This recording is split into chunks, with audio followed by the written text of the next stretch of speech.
If you could prevent very large amounts of bad things by spending $1, it's worth doing it. If you can help out millions of creatures by spending $100, it's worth doing it. But once again, I'm just trying to understand. So, like, you know, you agree human pain matters. You think shrimp pain doesn't matter.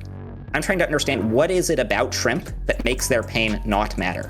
It seems like you would have to be okay with that person skinning the dog alive because they're the only person that knows that dog that dog exists. That dog doesn't have rights, and the person gets a trivial amount of happiness from skinning the dog. Yeah, I mean, I would agree with you up to the trivial amount of happiness thing. I don't think that the happiness matters that much. I don't think that there's a moral component to animals outside of their relationship to humans, correct? If I'm doing the thing that only takes a minute and I can relieve a lot of pain for an animal, I'll probably do that, right? I'll pull the animal out of the fence, like I've done that before. I've saved animals on the side of the road, that kind of thing, right? I'll do that. Not because I think it's a math equation, though. That's the problem. And so I think that's the break there. Folks, liking and subscribing really helps me continue to produce content and is greatly appreciated. You can also make sure to check out my Discord server in the description below, where you can also find my Twitch, my Kick, and my Twitter. Okie dokie. Welcome, one and all, to yet another episode of Wick TV. And it's a very special episode because it's my birthday episode. I have survived on this earth for 42 years, 42 long revolutions around the sun. And gang, I gotta tell you, it feels great. So to celebrate my birthday, I wanted to get away from the slop, from the drama slop for a while. Okay, I wanted at least one day free of that. So we're going to be talking about effective altruism and the Shrimp Welfare Project. What is effective altruism? How does it relate to the Shrimp Welfare Project? Does it at all? What is the Shrimp Welfare Project? And why is it something we should even care about? Or should we? We got a great lineup today. Great guests. I'm going to give the mic to them, and they're going to, tell you who they are, what they think, and we'll get it on. Eucharist, you're starting us off. Here's the mic. Go ahead. Well, this is unfortunate because I've just realized my main mic is not working. Thankfully, I had a Yeti sitting on standby to come. Okay. All right. Yeah, I think fundamentally the debate is going to be about the fact that most people find shrimp welfare very silly. And that's not an argument, but it is an important thing for the defenders of shrimp welfare to get past. And so I'm looking forward to hearing good arguments for why we should think it's not silly. I'm most interested, though, in sort of the, let's say, the emotive consequences of this. Like, what world could I imagine, 100 years from now, if I'm sufficiently convinced tonight that I should care about the shrimp, what should my emotional state be 100 years from now toward shrimp? Should I just wake up every morning and stay awake at night, like, incredibly distressed about the plight of shrimp? I'll be interested to see about that. I have a lot of random arguments and assorted quotes to blogs by people on this panel. But yeah, if I'm keeping it short, I think it's silly, and I look forward to being convinced otherwise. Thanks. Okay, we got one for Team Silly. Thanks for being here. Always a pleasure to have you, Eucharist. We'll get into it as we go. Next, we're going to give the mic to Ryan C. Mullally. Go ahead. Hi, I'm Ryan. If you know me, you probably know me from arguing law and politics, but I also philosophy bro, so I can be the worst person ever, both lawyer and philosopher bro. And that's what we're going to do here tonight. I think the Shrimp Welfare Project is inherently silly, and that's not because I hate shrimp. I nothing shrimp, and I think that's the right attitude to have towards shrimp. To me, this seems like an outgrowth of a kind of bastardized utilitarianism that has become very prevalent in our civic discourse, and that's what I'm hoping to attack tonight because I don't think it has legs to stand on.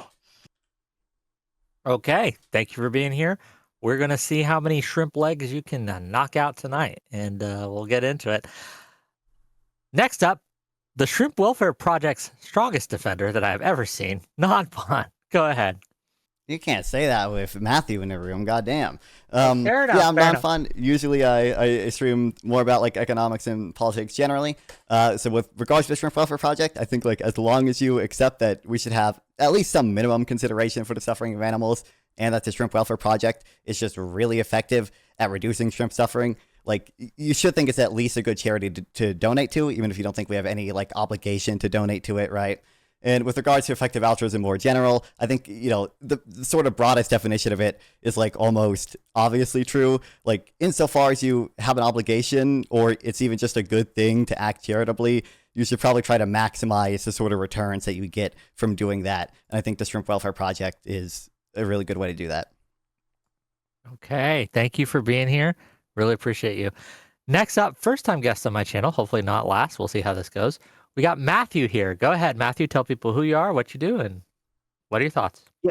Yeah, thanks. So my name is Matthew. I write the blog Bentham's Bulldog, which you should all check out immediately. My basic argument is quite simple, and it doesn't assume utilitarianism or anything very controversial. Imagine that there were 15,000 shrimp about to be slowly and painfully killed in front of you, either frozen and suffocated to death, or maybe just suffocated, or maybe crushed to death under many other shrimp. It would be good to spend $1 to stop all of this death and suffering. But every dollar given to the Shrimp Welfare Project makes painless about 15,000 deaths. It anesthetizes about 15,000 shrimps before death. So if it would be good to spend the money in the case I just gave, then it's good to give money to the Shrimp Welfare Project. The reason this is a good use of money is that painful deaths are bad. It's bad to experience intense agony. If you can prevent a mind-bogglingly large amount of a bad thing from happening by spending $1, it's a good use of $1. So that's the basic case for shrimp welfare. Excited to discuss this more. Okay. Why shouldn't we care about that? What's wrong with that, Eucharist and Ryan? If you got $1 and you could stop 15,000 shrimp from feeling pain, why is that silly? Yeah, I guess I'm in a weird spot because I, for I think different reasons than the other two pro shrimp people here, probably agree with some of the conclusions. At the very least, like I think it's bad for people to torture animals.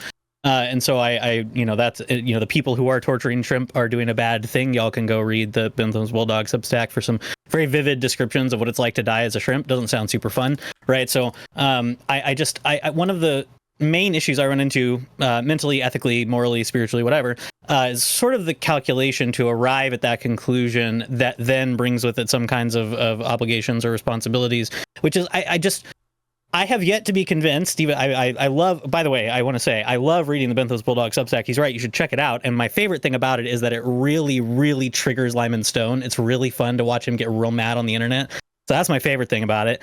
I have yet to be convinced. Yeah, amazing. That's beautiful. I like him a lot too, but maximize his suffering. Let's go. It's fun to watch the back and forth. But I've yet to be convinced, I guess, that pain and suffering are species fungible in the way that the math presented suggests to me it is. And so that's what I think most looking forward to talking about tonight. Yeah, so that would be my thing, is like the math doesn't math to me because I don't think that pain and suffering are species fungible in a way that gives me any sort of particular care for shrimp suffering over human suffering particularly, or the suffering of other animals. Sorry, I would pick up on what you, Chris, said.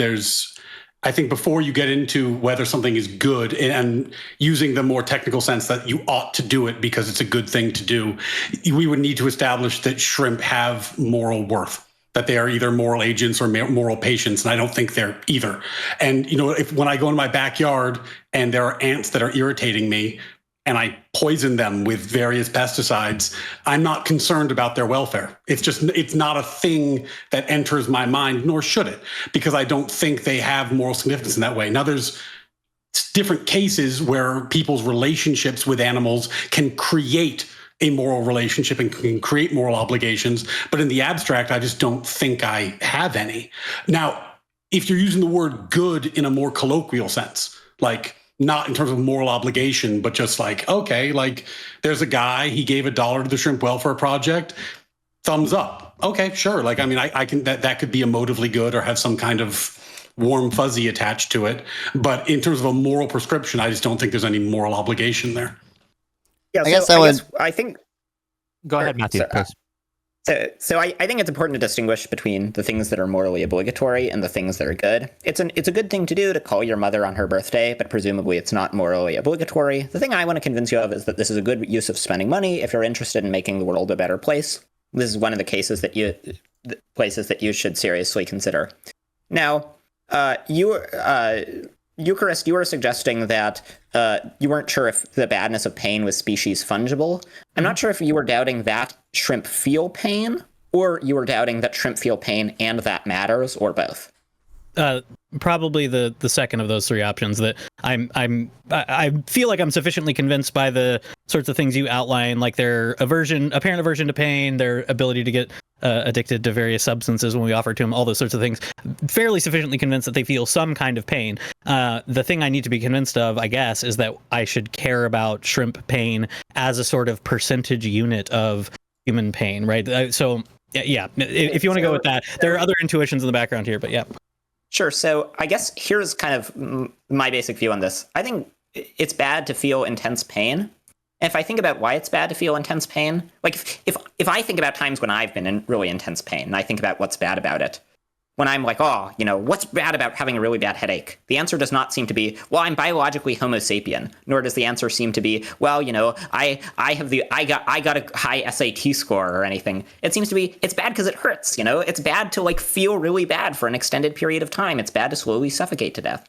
And so if there's good evidence that shrimp can feel fairly intense pain, that shrimp can feel things that feel really bad that you wouldn't want to happen to you, and you can prevent tens of thousands of instances of these things happening by spending $1, this seems pretty good. I don't actually think this is that unintuitive of a notion. Like, a lot of people are pretty queasy about the idea of boiling a lobster in a pot. It's been banned in various places in Europe. And so if you think it's bad when lobsters are boiled in pots, you should think it's bad when shrimp are slowly suffocated to death. And, right. Then if it's bad when shrimp are slowly suffocated to death, it's worth spending $1 to make it so that tens of thousands of their deaths are painless. I mean, that's similar. It's like, something I wanted to ask is like, we have a lot of other like humane slaughter initiatives for some of them are even like mandated, right? Like it's mandated that you kill cows in a relatively humane way via like stunners, right? And I guess I would just ask like, I'm very curious for Ryan. Like, do we think that is justified? Do we think those are good laws? I don't have strong feelings about those laws one way or the other, to be honest with you. I do think that humans can develop moral obligations to animals based on their relationship with the animals. I don't think cows are particularly fungible with shrimp in terms of their complexity. And I think that there's kind of an odd undercurrent here, which is that it's good to reduce suffering regardless of its form in any and all instances, which I guess I would like to probe a little bit because I don't understand what the prescription is. Like there's plenty of cases, I'm sure, that we could bring up where you guys are more or less fine with suffering for a variety of reasons. So, why is shrimp particularly noteworthy of all things? Well, sorry, go ahead, Don. Yeah, I mean, I was gonna say like, it's not that like shrimp are particularly noteworthy in terms of like their suffering is like more important, right? Like me and Matthew, I think both agree that like pain is bad because it hurts, right? It doesn't depend on the intelligence of the sufferer or anything like that.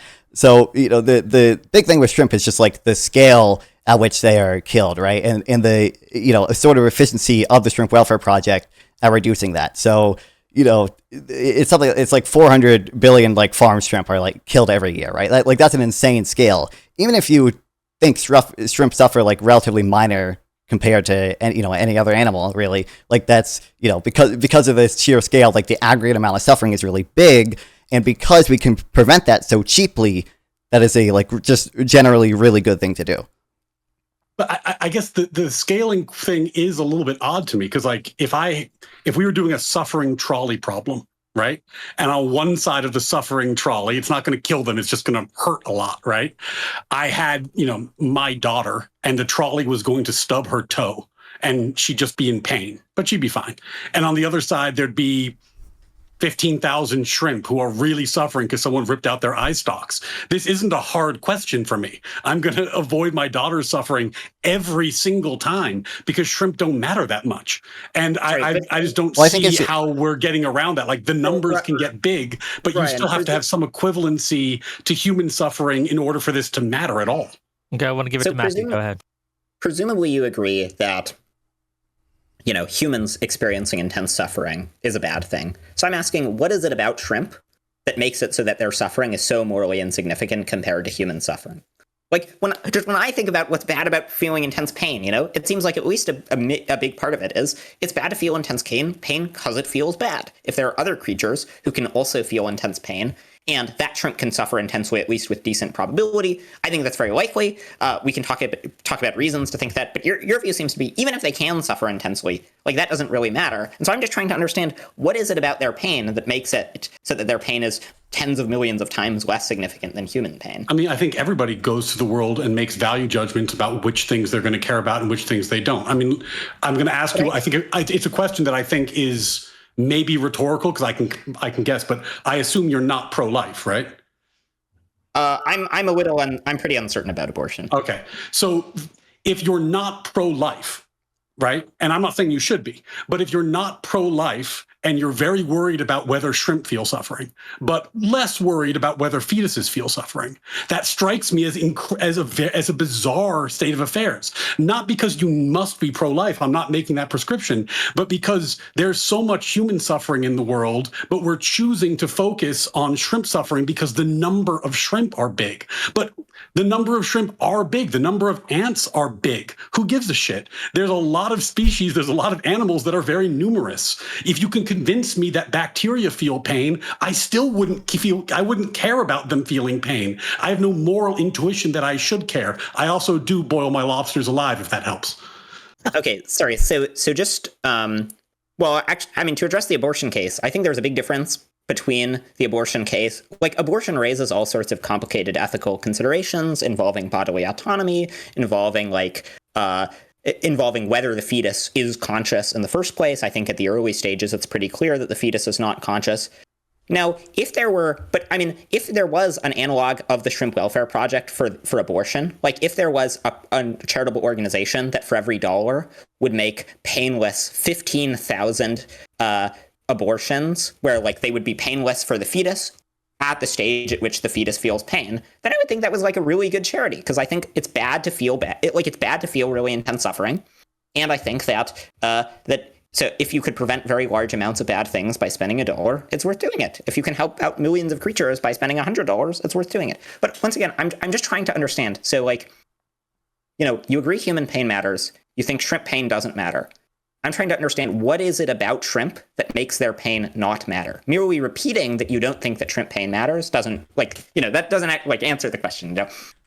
Yeah, and I mean, it depends how much philosophy bro you want to do here. I'm not a utilitarian. All the philosophy bro. I'm a natural law theorist when it comes to ethics. I don't think shrimp have any natural rights. I think they are neither moral patients nor agents, so they do not impact my moral thinking. I'm sure I would grant you they are pain. I just don't think it has moral significance and therefore has no impact on my behavior. I think you're not quite getting the question. Maybe I'm like, let me just be clear on sort of like what an answer to the question would look like. So I'm trying to understand, what is it about shrimp pain that you think makes it morally unimportant? So an example that a person might give, they might say, well, shrimp, they have like very limited intelligence. Okay, they're like not very smart, and so for that reason, I don't think we should take their suffering seriously, because they're sort of like very stupid. That would be like one kind of answer to this, right? But I'm just trying to understand, just what is it about shrimp that makes you think that their welfare is utterly morally irrelevant? That makes you think that when they're thrashing about in agony, when they're experiencing something that you would pay a lot of money not to experience, when they're experiencing something potentially very painful, I'm trying to understand, what is it about them that makes you think that that's not a big deal, when it would be a big deal if it happened to humans?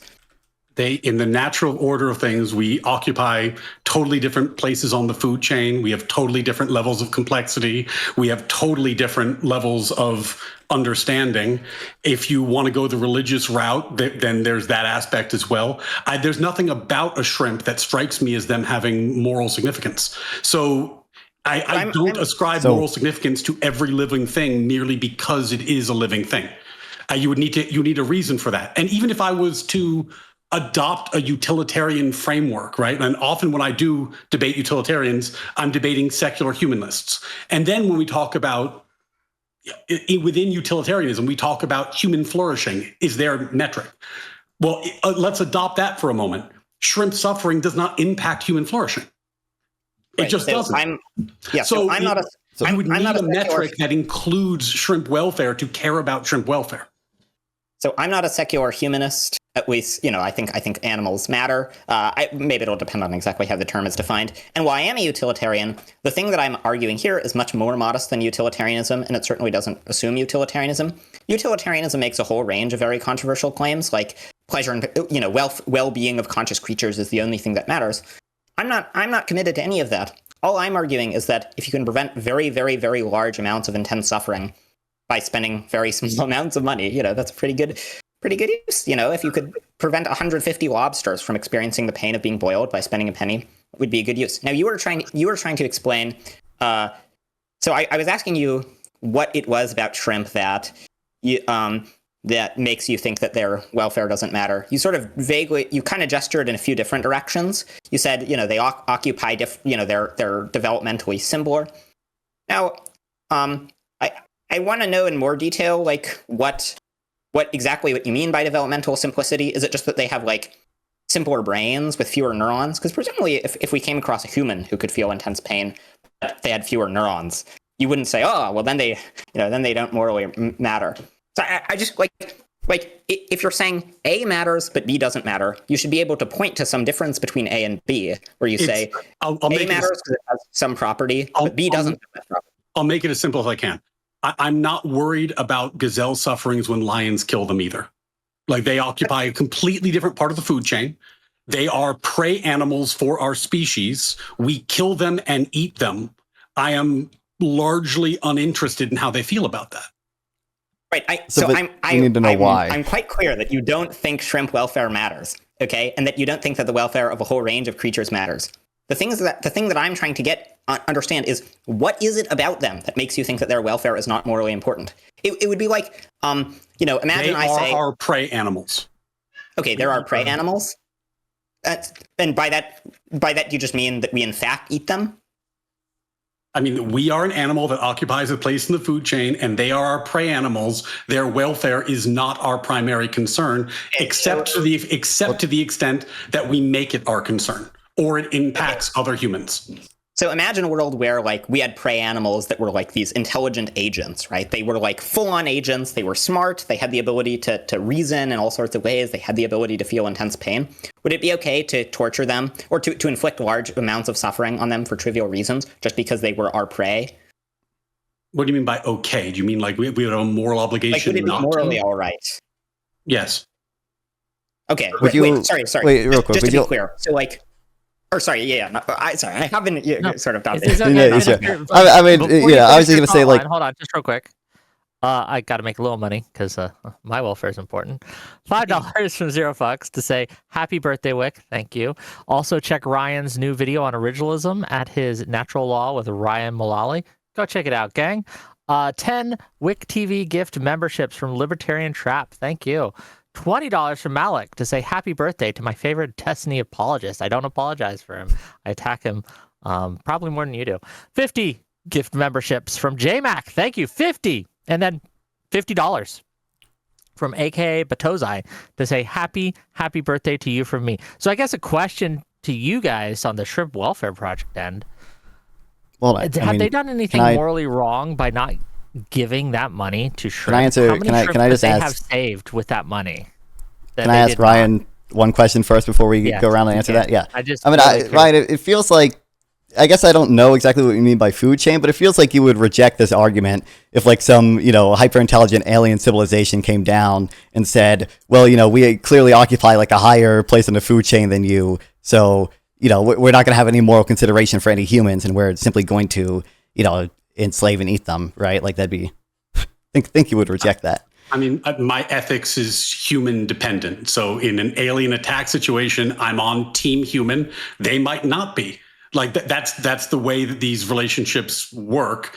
I feel like we have enough concerns in our society other than shrimp welfare that warrant our attention. And yeah, I mean, if the aliens come down, they might not give a shit about us. Sorry, there's a difference between the claim the aliens would not in fact care about us and the claim that the aliens have no moral reason to care about us. My view would be, if the aliens, you had the predator aliens that started killing and eating us, that started tossing us by the thousands into, you know, these big things where we froze underwater, where we froze and suffocated to death. And then there was an alien charity called the Human Welfare Project, where they would anesthetize tens of thousands of humans per dollar that they were given. It would seem quite obvious that aliens giving to that charity was quite a morally righteous thing to do. That, you know, even if they were above us on the food chain, our welfare would still matter. The mere fact that we have the might to do something doesn't make it right for us to do that thing. Well, the funny thing about this is that we're presupposing that my entire moral system is wrong. So in a world where my entire moral system is wrong, then yeah, I would imagine my moral system is wrong. But sorry, why does imagining aliens that eat us presuppose your moral system is wrong? Because as I was trying to allude to earlier, I'm a natural rights theorist. So the idea is that, you know, man was created by God with natural rights, with certain rights that form the basis of our moral obligations to each other. Aliens coming down and farming us by the tens of thousands would be pretty good evidence that I was wrong about that, to be totally clear. Why is that evidence against natural law theory? Because if humans are not, in fact, reflections of God's image and are, in fact, prey animals for aliens, that would strongly imply that we were wrong about a lot of the stuff we wrote in the Declaration of Independence when we talked about the unique human dignity of mankind. In fact, there are, in fact, creatures that would eat us if given the opportunity, okay? And so... And they don't, and we have overcome them. The fact that they would like to eat us is very different than them actually occupying a higher rung on the food chain than us. I mean, I don't think, I imagine lion attacks don't rank high on your agenda.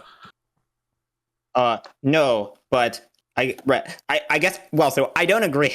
I don't know why this would falsify natural law theory that there were things that ate us. That, in fact, you know, there are lots of creatures that kill us very frequently, you know, bacteria and viruses. I don't see why having these big aliens that harm us would be very different from that. It's old news that the world is filled with all sorts of horrendous evils.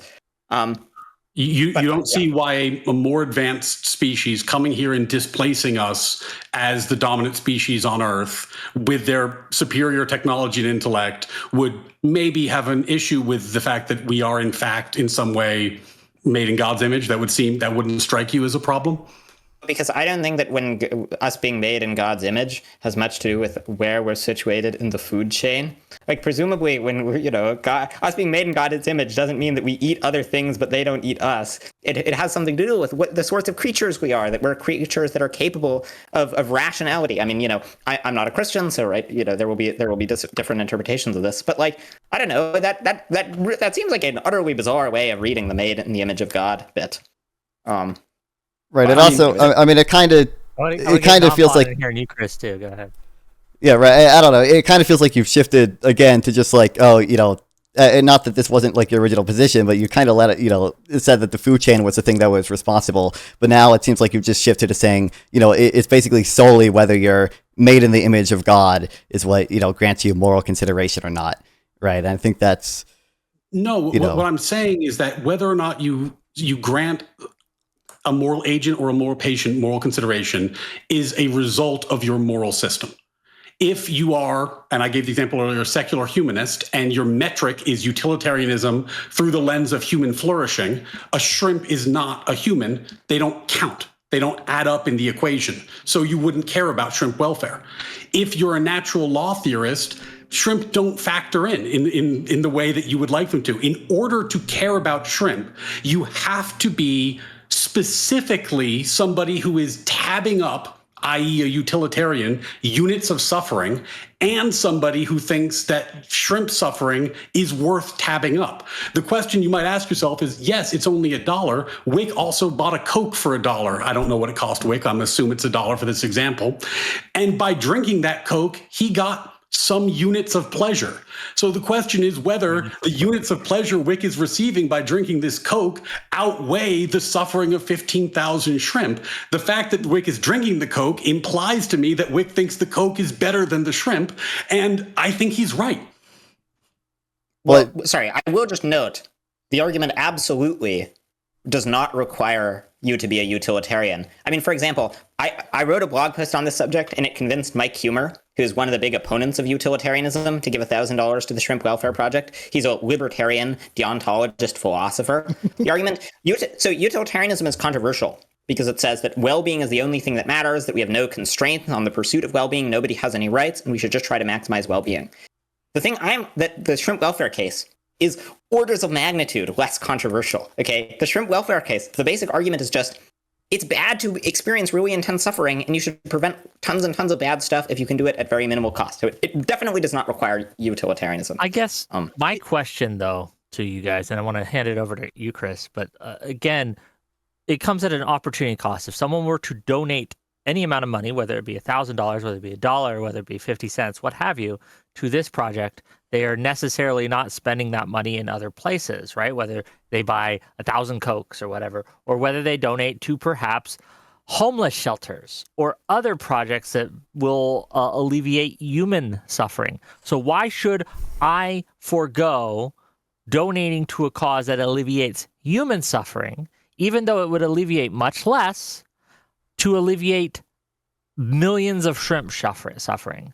Because I think, and Ryan and you, Chris, correct me if I'm wrong, but the argument on you, Chris, and Ryan's side is that I would give $1 if it saved a moment of pain from a human rather than 15,000 shrimp from excoriating, horrific death. Well, yeah, I mean, to be fair, they do have different reasons for that, right? Like Ryan is saying he doesn't even think shrimp are moral subjects at all. I want to hear from you, Chris. Well, sure. You guys answer the question, yeah. Yeah, I mean, it's hard because, like, if you introduce I reject, I don't know, I'm not as much of a philosophy bro as both of you guys, so you guys might be able to walk me down a self-contradictory rabbit hole here, but I sort of, on my understanding of the term and the concept, I reject the idea that animals have moral status, but I don't reject the idea that we might have some sort of obligations to them. I think sort of like what Ryan was alluding to, that we can, by virtue of being human beings and certain relationships with them, take on certain obligations towards them. And so I think my intuition is effectively, like, I agree, it is a bad thing for people to torture shrimp. Like, I think the people who are tossing billions of shrimp into slurries so that they can slowly suffocate and freeze to death, they're doing a bad thing. And it's bad primarily, I think, on my account, because it's doing a bad thing to them. The kind of person who tortures animals is the kind of person we expect to generally be a worse human than other humans. And so I guess I agree. And so, Matthew, I've read a bunch of your stuff, and I think you're right. Like, I've become convinced, I think this was a roadblock for me for a while, but I've become convinced that you're right. This doesn't require one to be a utilitarian, but it does require somebody to assume some sort of, again, fungibility or equivalency between units of pain. So, like, you referenced this Rethink Priorities study a lot that says, sort of the mean estimate of shrimp suffering is they probably suffer about 19% as intensely as a human being. And so I was looking through that earlier, and, I don't have the statistical acumen to, like, unseat the arguments they're making there or the data they're relying on. I just question what that number should mean to me, right? I'm not sufficiently convinced that 19% suffering, equivalent units stacked up against each other matters. And so the second point that I'd be interested in hearing more responses to, because you've mentioned this a couple times, Matthew, I think Non-Fun, I've seen you tweet about this. I think, Matthew, one of your blogs, you said one of the only arguments against shrimp welfare that you found weighty at all was sort of the non-intuitive one, the counterintuitive implications of accepting this view of shrimp suffering, that if we should on average be having more regard for shrimp in this way, what follows from that that seems crazy, but, like, hey, sometimes these things are crazy. So I was wondering if you could speak more to that and what you think sort of the craziest implications are of the view that you're presenting, because I've seen you disavow, I guess, the idea that we should trade a human life even for billions of shrimp life. You might be able to put the human value somewhere on the infinite scale, whatever. But I'm just curious what you think the craziest implication of your view is, if you think that's the most forceful kind of argument against it. But yeah, those are my things. Is like, I'm unironically speciesist, right? I think humans matter in a way that animals don't. And then so that unit of 19% is intense suffering, I can't math that into making me care about them more. It might mean that I have certain duties or obligations, if I'm trying to be a good person, to not torture animals, but I'm not following the equation of this means I should be giving my money to this relief of suffering, if that makes sense. Yeah, so there have been a few things raised, so I guess maybe I'll start with what Wick said, and then I'll move on to others. So, I mean, the basic reason why you should give at least some money to shrimp rather than people is because it's just so much more effective in terms of bettering lives if you give to to shrimp than people. Now, I'd encourage, I think giving to people is also quite valuable. I give some of my money to effective charities helping humans. I'd encourage people, for example, to give to the Against Malaria Foundation, which is trying to stop people from getting malaria. But I mean, so imagine just, thought experiment. You're walking down the street and you see and you see like 100 shrimp that are suffocating in a bucket.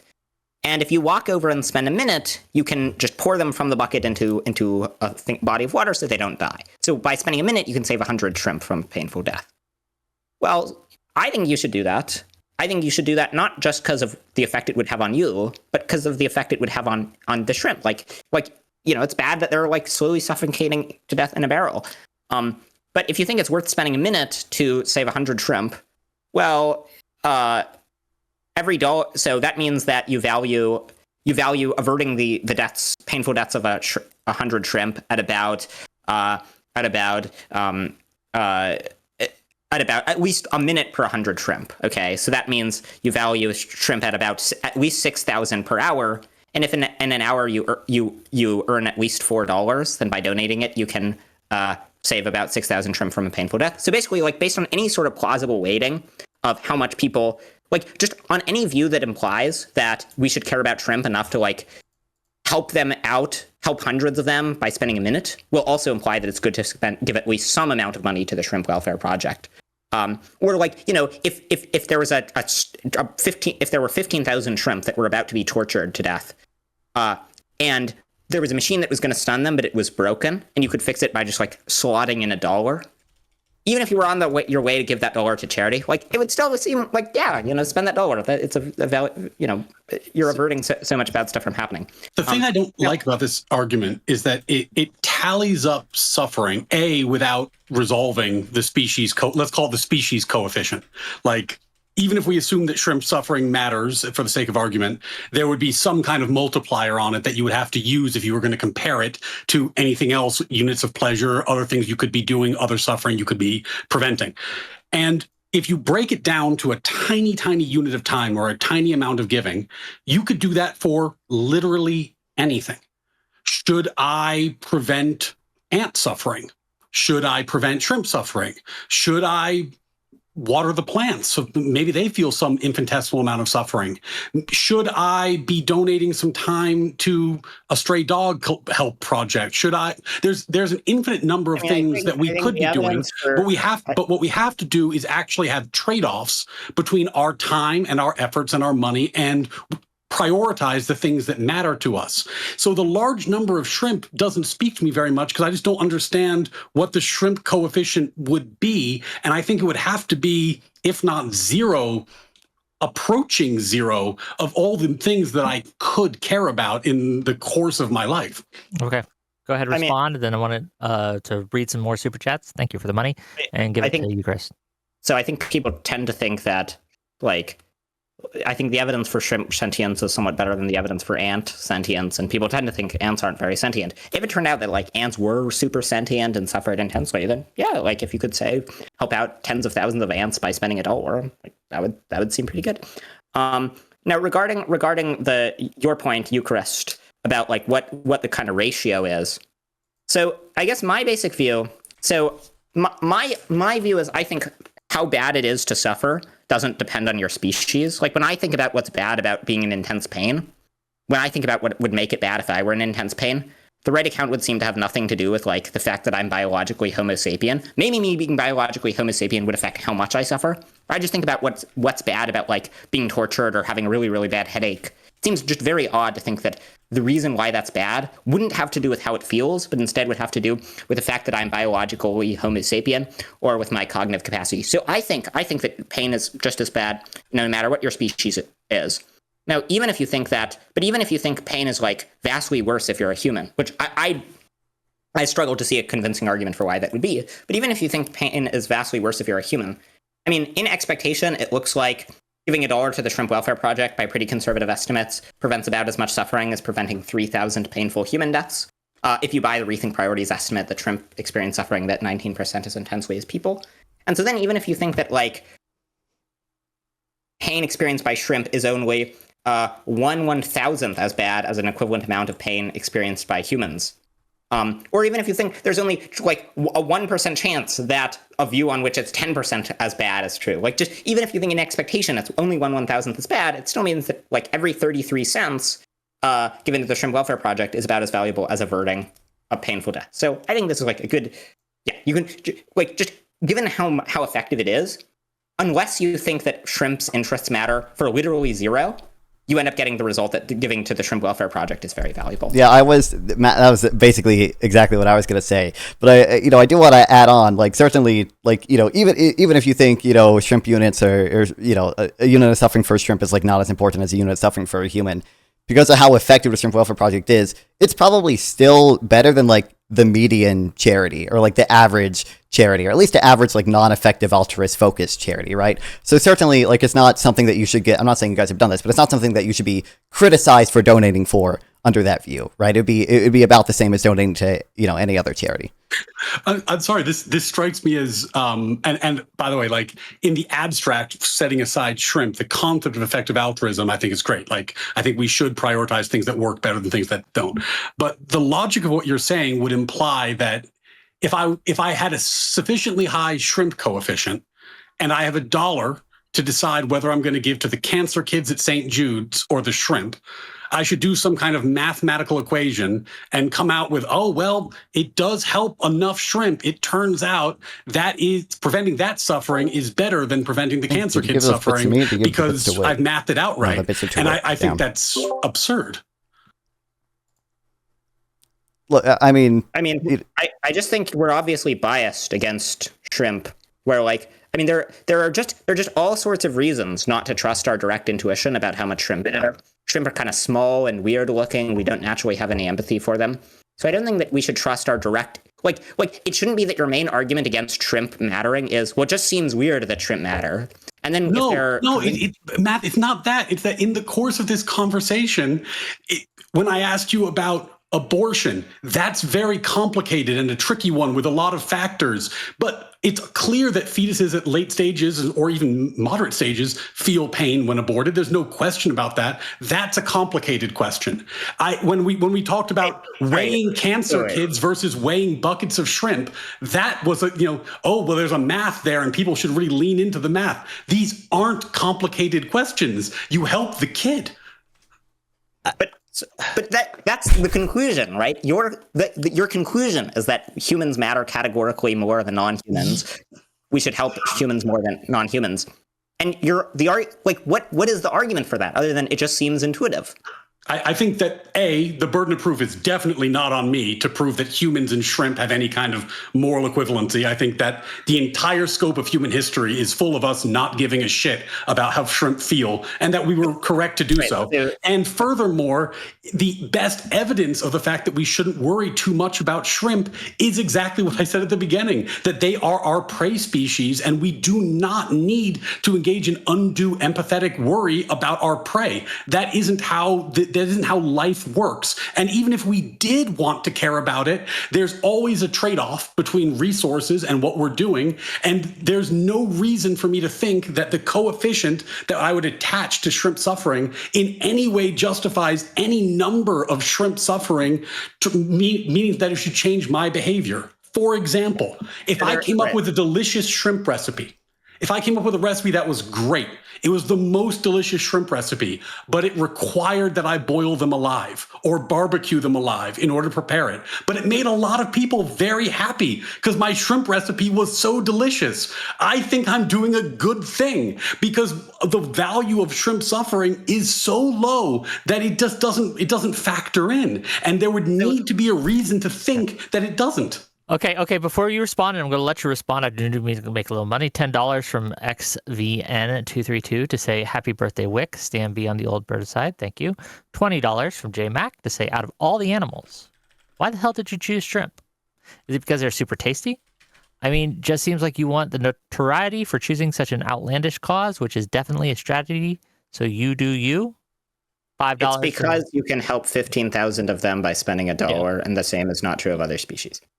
Yeah. Lang Ong for $5 says, cheers, birthday boy. By the way, have you received your birthday punches yet?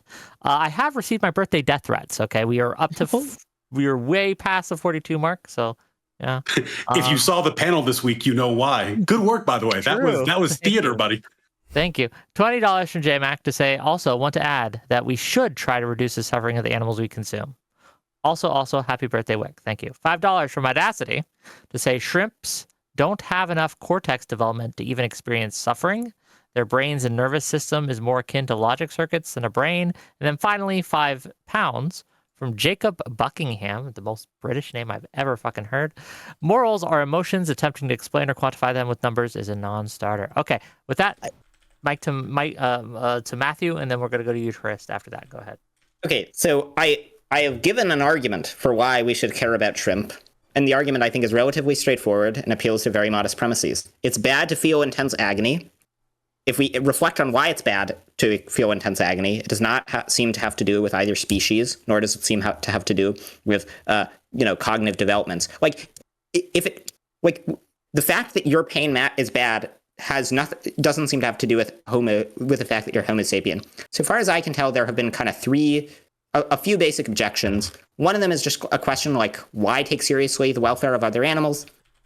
I think that's answered by the considerations I've given so far. That just like agony is bad. Its badness doesn't seem to have to do with species or with degree of cognitive development. The second our ideas seem to be, which is like really counterintuitive to care about shrimp. The idea that we should care about them. Ryan was appealing repeatedly to the idea that, like, of course, if you had to make a trade-off between the welfare of lots of people or between the welfare of lots of shrimp or one person, of course we'd prioritize the person. No, and my view is I don't think we should trust our direct intuitions about this very much due to all the psychological co-founders that I mentioned before. Like, if shrimp were just larger and cuter, we would care way more about them. People would find it much more intuitive that, like, if shrimp looked like cute little puppies, people would find it way more intuitive that it's better to prevent 1,000 shrimp from being tortured than one human from stubbing their toe. I think when you take into account the fact that basically throughout nearly all of human history, we've engaged in severe moral error where we did not take into account the interests of a sizable class of sentient beings that mattered a lot. For much of, Peter Singer talks about this in The Expanding Circle, like, originally people only cared about fellow tribe members, then it expanded to be like sort of people of the same civilization. Only now have we reached the kind of lukewarm cosmopolitanism. When you realize that it's just this very consistent historical error where we don't care enough about the interests of others, then we should be suspicious that we might be making the same error. So that's a reason to not trust our direct intuitions on this. And Ryan's last reason seems to be that they're a prey species. But I mean, whether or not something is a prey of you, that's just a function of whether you eat them. The mere fact that you eat some other creature doesn't make it okay, If I can make you my prey, Brian. I can make you my if the rest of the human population just decided that, like, the population of louse was on the menu, that we should just start eating the population of louse, this would not thereby be a reason to ignore the interests of the population of louse. Whether people matter, the interest that conscious beings have, how much we should care about them, is a function of traits that they possess. It's not a function of whether other beings eat them. Matt, there's a trolley problem. On one side is a single human you don't know. On the other side is a pile of shrimp. How big does the pile of shrimp need to be before you pull the lever to kill the human? I don't know, but to be clear, the argument I'm making doesn't require any the argument for caring about shrimp welfare, because you need a coefficient. Let me finish. You need to hold on, one at a time. Let Matthew finish. Right, so the argument doesn't require any controversial commitments about, like, how much shrimp life matters relative to humans. It just requires the idea that, like, if you can prevent a very, very large amount of shrimp suffering, that's better than preventing, that, like, if $1 can prevent a very large amount of shrimp suffering, that's better than giving the dollar to a charity. It absolutely matters, Matt, because this is the point I've been trying to make to you. If you put, and I'm going to ignore things like maybe people starve because the shrimp population is eradicated from the earth. Let's ignore the, the down the road complications and just look at the moral equation. If you put all the shrimp on earth on one side and a random human on the other side, and you chose to kill the random human, people would think you were insane. they would think you were totally insane. Well- So that implies to me that if it's not zero, the coefficient that you would multiply against units of shrimp suffering to decide whether you want to prevent it would be an extraordinarily low decimal approaching zero, if not zero. Okay. I do want to. Yeah, hold on. But Eucharist, hold on. Eucharist hasn't had a chance in a while. After you respond, we are definitely, and I'm looking at you, Ryan. You gotta let your buddy in here. You gotta let Eucharist throw some bows, okay? So we're gonna give it to the other side. Go ahead. Is that me or is that? Oh, not fun. Yeah, not fun. They can respond directly to the claim, and then we can give it to you, Eucharist. Yeah, so I mean, the thing I wanted to tell Ryan, like, he's saying like, oh, if you assign, any value to shrimp, you're gonna like necessarily entail like some negative thing when we say, I'd rather kill a human than 10 to the 100 shrimp or whatever, right? But like, I think Ryan's view arguably has like way worse entailments, because like if you assign zero value to shrimp, I could attach like a universe to like infinite shrimp suffering, right? Or if you don't think that like infinite is a meaningful term, like just like a universe that lasts a billion years where 10 to the 100 shrimp are suffering. Yeah, exactly. Shrimp hell, where these shrimp suffer constantly nonstop, versus like someone getting a paper cut on the other side. And if you assign like zero value to shrimp, like you'd be committed to saying that, oh, it'd be worse to give the human the paper cut in that case, right? Wick, am I responding? I didn't want to. I was chided, so I don't want to overstep. Yeah, I understand. Well, I think your answer would be yes, correct? Yeah, I think. I mean, A, I think that the number is zero, but B, even if the reason I was making the trolley question is that assuming I'm wrong and the shrimp coefficient is not zero. The reason I was asking how many shrimp lives would outweigh a human life is you have to figure out what the metric would be in order to make the comparison. Wick has to make a decision. Am I spending $1 on the Shrimp Welfare Project or making myself feel happy with this delicious Coca-Cola? There's his joy versus the shrimp suffering, and there's no way to figure that out unless you can figure out the question Eucharist asked at the very beginning, which is how fungible is suffering in a cross-species experience. The trolley hypothetical I gave shows that it should be a very, very low number, and because of that, it doesn't seem like it would matter very much. I think Matt has provided answers for Eucharist, and then oh man, I have so many things. My first question, I have a lot of questions. My first question is, how much of my mental suffering and anguish is equivalent to how much shrimp suffering right now, because I'm dying? So that's a completely ridiculous question. But so okay. Matthew brought up a thought experiment, and I have to say one thing that I appreciate about effective altruists and Matthew, non-fun people who engage in this stuff, is I do think they're very consistent. They're very good at thought experiments. They come up with some good ones. I like them a lot. But I think the thought experiment here already assumes some sort of proximity that I into it bring some sort of obligation with it. I'm glad you brought up Peter Singer, because I was going to bring him up, and I have just this visceral rage against Peter Singer. So these are exposing some of the differences in our intuitions, which is I read the very famous thought experiment of the drowning boy in the pond next to me versus the Ganges, etc. And to me, I come away with a complete opposite intuition from Singer and all of his followers, which is that I do have some sort of obligation to the people closest to me that is different than the obligations I have towards people far away from me, and I don't think that's something that we can just solve with math equations and philosophy and everything else. And so I think too, another thing that this thought experiment exposes is another difference in intuition. And again, so I'm not presenting, I'm not capable right now of presenting syllogisms that prove there's some inherent contradiction in the shrimp welfare view. I'm just saying the example you gave of, well, you're walking past this bucket of 15,000 shrimp and you could, with 1 minute of your time, save them from immense suffering. And of course you would do it because you value, at least 15,000 shrimp, at least according to a minute of your time. That to me is completely unintuitive in how I sort of calculate ethics, right? So I'm thinking like, this is completely outside of the scope of what we're talking about, right? But I've spent time with friends in conversations, or, I'm Christian, so maybe praying with them, etc., doing things that I know if I had taken those hours and put somewhere else, I could have relieved a lot more suffering. I could have done a lot more good on a spreadsheet, right? But I am at this point not convinced that I have done something wrong, or at least have not done something good by failing to use that time for the most good thing. So yes, I agree. If I'm doing the thing that only takes a minute and I can relieve a lot of pain for an animal, I'll probably do that, right? I'll pull the animal out of the fence, like I've done that before. I've saved animals on the side of the road, that kind of thing, right? I'll do that. Not because I think it's a math equation, though. That's the problem. And so I think that's the break there. I do kind of agree. I'm not sure. I might be saying this wrong. I do kind of agree that what you're saying is the value of suffering, or the weight that we put on suffering in these ethical questions, is not based on the fact of us being biologically Homo sapien, or how it feels to be a creature with certain complex, intellectual life.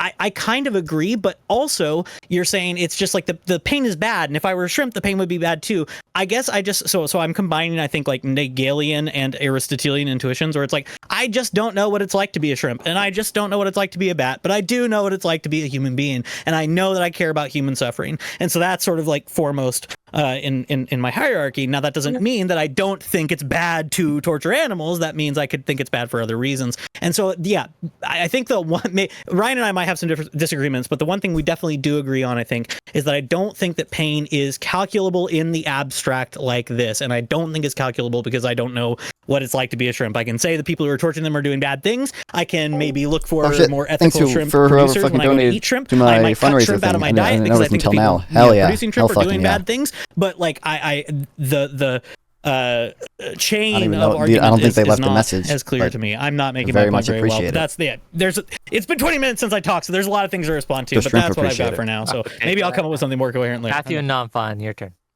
Yeah, so I don't think what the argument requires, like there are lots of kind of there are lots of ideas that Peter Singer has, like, he doesn't think that, if that your obligations get any weaker, if that he doesn't believe in special obligations or anything to your friends and family. But I think at the very least, okay, so you agree that you should spend a minute to save 15,000 shrimp if they were right in front of you. I guess intuitively it doesn't seem like how, like, whether or not the way you saved the shrimp was by pouring them into a bucket, or so that they wouldn't die, or by pressing a button that would save 15,000 far away shrimp, like those seem equally valuable. Now, you've talked a little bit about how you don't think ethics is a math equation. So we'd have to talk, it's hard. We'd have to talk a little bit more about exactly what this means. But I don't think that anything that I've said so far has assumed any kind of like utilitarian calculation, or has it assumed that you should always be maximizing expected value.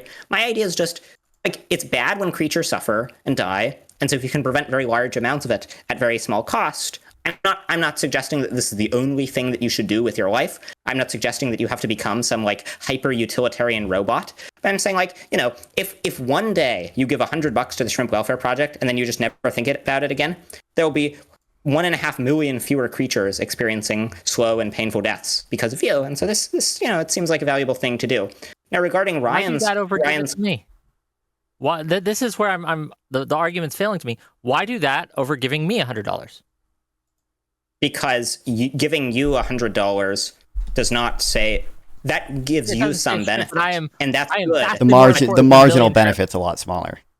Right. Presumably, I would be skeptical in expectation that the benefit you get from $100 is anywhere near the benefit that even one shrimp gets from not being tortured to death, much less the benefit that 1.5 million shrimp get. Now, Ryan had this argument. The inverse of that argument, Matthew, the inverse of that argument is that there would be, if depriving me of pleasure to a $100 amount, like whatever the amount of the shrimp is, then the inverse of that would be like, it would be okay to cause me X amount of pain to save this amount of shrimp. Well, that shrimp number could be large. Early. So just real quick, like from a utilitarian framework, like that could be the case. But I just want to say, like, all these cases are things where you're kind of like violating like side constraints, right? It's like, we're gonna, maybe like you can value humans infinitely and say like it's never okay to harm a human to help shrimp. That's fine. It can still be good to help the Shrimp Welfare Project, because when you donate to a Shrimp Welfare Project, you're not violating any type of those like side constraints, right? I consider depriving me of $100 harm. But Well, it's not it's not like stealing from you. It's just not giving it to you. And on lots of people's ethical intuitions, and we could talk about whether these are defensible, but this is just like a totally different discussion. On lots of people's ethical intuitions, there's a big difference between harming someone and just failing to benefit someone. So people think that it's a lot worse to steal money from St. Jude's than to just not give money to St. Jude's, for example. So this is why I think, while I appreciate that you're attempting to frame this in non-utilitarian terms, the reason we keep circling back to that is that ultimately the question comes down to your use of time, your use of money, which could do a number of things to promote shrimp welfare versus any other end, like giving Wick $1 so that he can have pizza. And in order to make that decision, there is an inherently utilitarian calculus going on the argument you presented, which is shrimp suffering is bad, therefore it should be prevented if it can be done at minimal cost. But if that minimal cost could be preventing human suffering, like Wick being kind of hungry because he has no pizza, then the question is, which one matters more? And when you talk about effective altruism, you have to figure out what the species coefficient is. Yes, there's a lot of shrimp, but how much do they matter? And the reason I keep coming back to these trolley hypotheticals and how many shrimp lives are equal to a human life is that if you're not positing an answer to that question, my intuition, as I've said, is that the number is very, very low, vanishingly low. And I don't have a reason to think differently. And if you, Chris, earlier said that you cited a study, and I haven't read it, so please forgive me if I get this wrong, that shrimp suffering was 19, let's round it up to 20%, as severe as human suffering. If you're proposing that the ratio of shrimp to human in terms of shrimp coefficient is 5-1, where if you can save 5 shrimp, you shouldn't benefit Wick, I would say you're insane.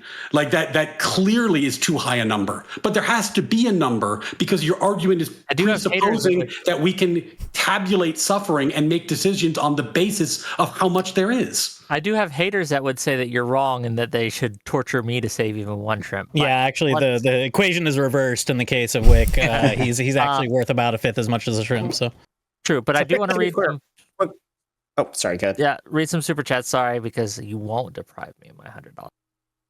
$50. I'm sorry. Here we go. $50 from Frank to say nothing. Best type of money to give me. $10 from Artemis Fowl to say the easiest argument against caring about shrimp based on pain and agony is understanding that this person will do nothing to stop China's eating many of the animals alive. Until he does, ignore him. To be fair to them, they are saying that the ease of solving the shrimp problem is far, far easier than the solving the China problem. I'll go on record and say it's bad when people in China eat animals alive. And if there's an organization that stopped lots of that at minimal cost, that would be a good thing. Okay. $20. Could I intervene? Oh, sorry. Yeah, and then yes, you can. $20 from James to say happy birthday. Get some more Warhammer. Slay the Gray. I will absolutely get some more Warhammer with your money. Thank you. $5 from Audacity. Say this is just anthropomorphism, make believe, nothing captured in reality. $5 from Deej Nuts. Haha. To say shrimp are food, not friends.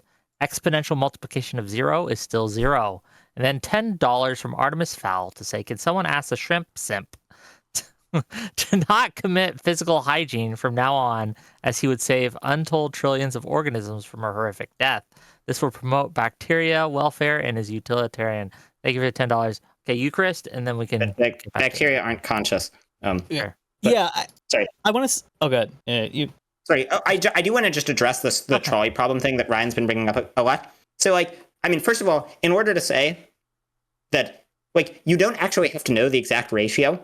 I guess my ratio for how many averted painful experiences to humans would be as valuable as how many to shrimp.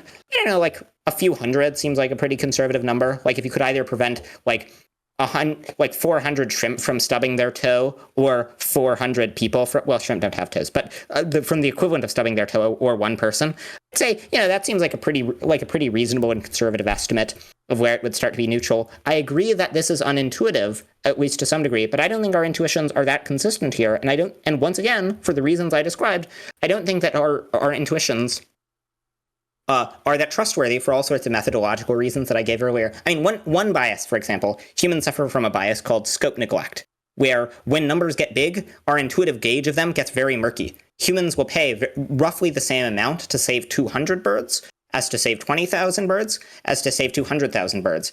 So I don't think that if there are creatures that we don't naturally feel empathy towards, then I don't think that we should rely on our direct intuitions that they don't matter, that like hundreds of thousands of them don't matter, when our intuitions about them directly aren't trustworthy, and our intuitions I just want to say, if we reach the $50 goal, I'll put the shrimp costume on. And we know I need $20 more. You guys can do it. I believe about in you. those are wildly untrustworthy.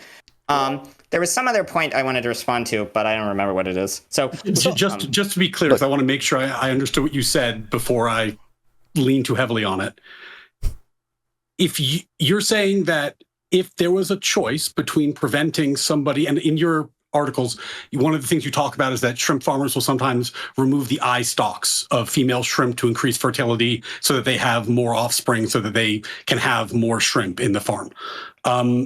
So if you had an option between preventing one human from losing their eyes or 400 shrimp from losing their eye stalks, your position is that weighs in favor of the shrimp. I don't know there. So there you're introducing an additional complicating factor. Like humans do a lot more with our eyes and we live a lot longer, right? So if a human's eye was destroyed, then it would be a much longer period of sightlessness. What you'd have to give an analogy of is just imagine that there was an experience that did not have long lasting damage, right? So imagine it was like we're stabbing them with proportionate blades in non-essential body parts. They're all getting stabbed. Right. And so it doesn't like damage like their long-term ability to function in the world. It's just temporarily painful. They'll heal. They'll be fine. Yeah. So then it would be, probably a few hundred seems conservative to me. Okay. So in that situation, you would prevent 400 shrimp from being stabbed instead of one human from being stabbed. Yeah, that's right. Okay. I think you're going to struggle to convince people. Well, Ryan, like, hold on, just real. I agree that's unintuitive, but right. Yeah, but I also just want to given at length and repeatedly, I don't think our direct intuitions about this are reliable. Right, but I also just want to add, like, Ryan's view seems to entail, like, equally, if not more, unintuitive views, right? Like, if Ryan is saying, like, the thing that gives people or things moral value is, like, natural rights or whatever, and their place in the food chain, like, presumably that would apply to, like, dogs as well. And, like, all of us have a very strong intuition that, like, it's not okay to, just torture dogs. But if you're saying, like, they have literally zero moral weight, absent, like, a dog's relationship to a human, like, would you see anything wrong with, like, just skinning a dog alive? I think that dogs' moral weight is exactly what you said. It's based on their relationship to humans. And you, Chris, said earlier, that the kind of person who takes delight in suffering of an animal might be a dangerous person you want to avoid. It might be doing harm to their own psychological state. And especially if that dog is in a relationship with a person, they're the owner of the dog, they might have extended moral patient status to the dog in light of their relationship with it. But the dog's moral worth has nothing to do with itself as the dog. The moral worth has everything to do with us as humans. And I think that's how that plays out. Yeah. I do need to give Chris a chance to speak. He's been trying, and he's gonna. That's obviously pretty. The amount of suffering I'm experiencing outweighs billions of shrimp at this point. No, it's okay. One of the reasons, one of the super chats brought up, like, shrimp brains are like logic gates. Like, it's not. One of the reasons I'm not bringing up arguments about like neurons or complexity of brains or whatever is I think they assume something that I'm not willing to admit, which is that pain is fungible or scalable based on those criteria. So I think if you go, and I would encourage everybody who's watching this who finds this unintuitive to go read Benthos Bulldog Substack. It's a fun experience to find your intuitions pressed on these things, and I think there are good responses to most of the arguments that people are presenting in terms of like complexity of brains, et cetera, et cetera. And so that's like I think again that's an intuition thing I'm missing. I guess one question I wanted to hear both Nonfon and Matthew respond to. Because the most recent book I've read on like animal welfare, I guess, came out a few years ago, was Martha Nussbaum's book on the subject, and she seems to have some sort of intuition that we ought to be like, sort of actively not only like not factory farming or factory farming at least in less painful ways, but that we ought to be intervening in the natural world to prevent certain kinds of suffering. And so I'm curious if either of you have an intuition that like there is there anything that matters about the fact that some of this suffering is caused by human intervention rather than caused or just not prevented by human intervention, right? So if I could, for example, donate to the Gazelle Welfare Project and fund a bunch of salt licks on the savannah so that that we were laced with heroin, so that gazelles would anesthetize themselves and so that their suffering at the hands of lions was less, would that be a good project to donate to, for example, or is it the fact that there's human intervention here that matters? Because if it is the fact of human intervention that matters, we might be closer than I think, in the sense that, like, I think what's bad here is the people who are torturing animals. They're bad people and we shouldn't do that. Yeah. So I'm just curious what your thoughts are on that. I can say stuff, but I feel like I've been talking too much, so non-fun. If you want to go ahead. I mean, I guess, like, you know, I think suffering is bad no matter what, essentially. So to some extent, like, there might be a difference between, like, you know, commission and omission, in that, like, you know, we're actively, like, choosing to harm shrimp versus just sort of, like, letting wild animal suffering happen. But, like, to the extent that, you know, we think that wild animals live negative lives and, like, human intervention could either make their lives more positive or, like, reduce their future population. Like, I do think humans would have some obligation to do that. I just also don't think that, you know, I don't think that has too much to do with whether it's good to donate to shrimp welfare. But Can I ask a question? This was brought up in a super chat I'll read later, but I find it interesting. I'm going to adjust it a little bit. If you had a percentage of babies, human babies, that were born every year, they weren't conscious, they were in comas, right? They couldn't feel pain, right? We knew 100% they would feel no pain. They would never wake up. They would be vegetables the rest of their lives. And we could transition from eating shrimp to eating them. Would you do that? I would. That seems better because they don't have any experiences. I grant that this is unintuitive, and it's certainly not something that you have to think that shrimp welfare is important. Because you might, like, lots of people have think that just sort of, like, degrade human body is intrinsically morally wrong. I don't think that. There are arguments against it, but it's a somewhat separate topic. So that's my honest view. But, like, it's kind of unrelated. Honest to my is views. good. We like honest here. That is an interesting question. Well, look. So I just want to just address.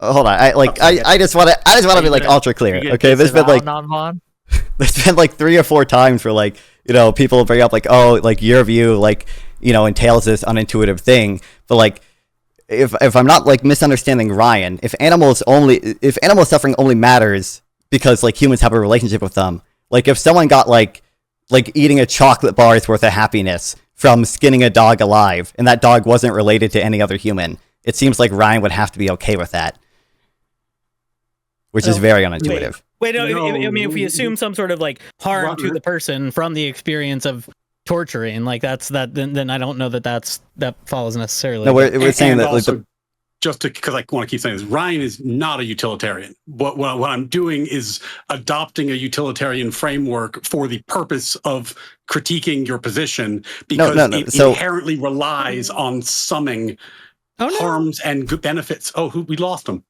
Oh, he's back. He's in back safe. Yeah. Oh no. Give me. Gotta go back.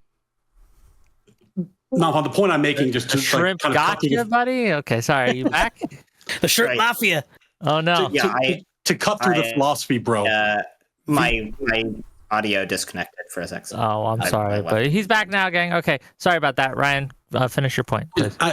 The reason that we keep coming to these counterintuitive positions when we start summing up units of suffering and trying to figure out what to do on the basis of that is that utilitarianism, which this is by extension, though I understand we're not making that argument formally, this sort of moral calculus, when the poster said it's not a math problem, always ends up with absurd conclusions. That's what it does. It's why it's a bad moral system. So the fact that we're arriving at these absurd conclusions is unsurprising to me, because that's how it always goes this way. You end up with a utilitarian monster. You end up with a shrimp costume in your bedroom instead of saving the kids at St. Jude's. I'm sorry, the shrimp costume is cool. Hold on. So, okay? That's true. but just to be clear, what I'm saying is that your view, which you have expressed, also entails ridiculous things, right? So, like, the example I gave, a dog that's only, like, known to exist to one person, right? Let's say this one person gets, like, a trivial amount of happiness from skinning this dog alive.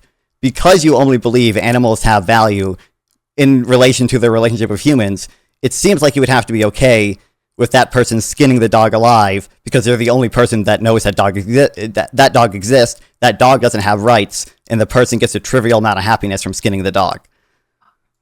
Yeah, I mean, I would agree with you up to the trivial amount of happiness thing. I don't think that the happiness matters that much. I don't think that there's a moral component to animals outside of their relationship to humans. Correct. So sorry, just one other case. So imagine there's this like machine, okay? It's out in the outer recesses of outer space. Only you know about it. And by spending $1, oh, sorry, I should specify what the machine does. Oops. Sorry, what the machine does is it just okay, for sorry. all Is this of the baby eternity- torture machine? Oh, Yeah.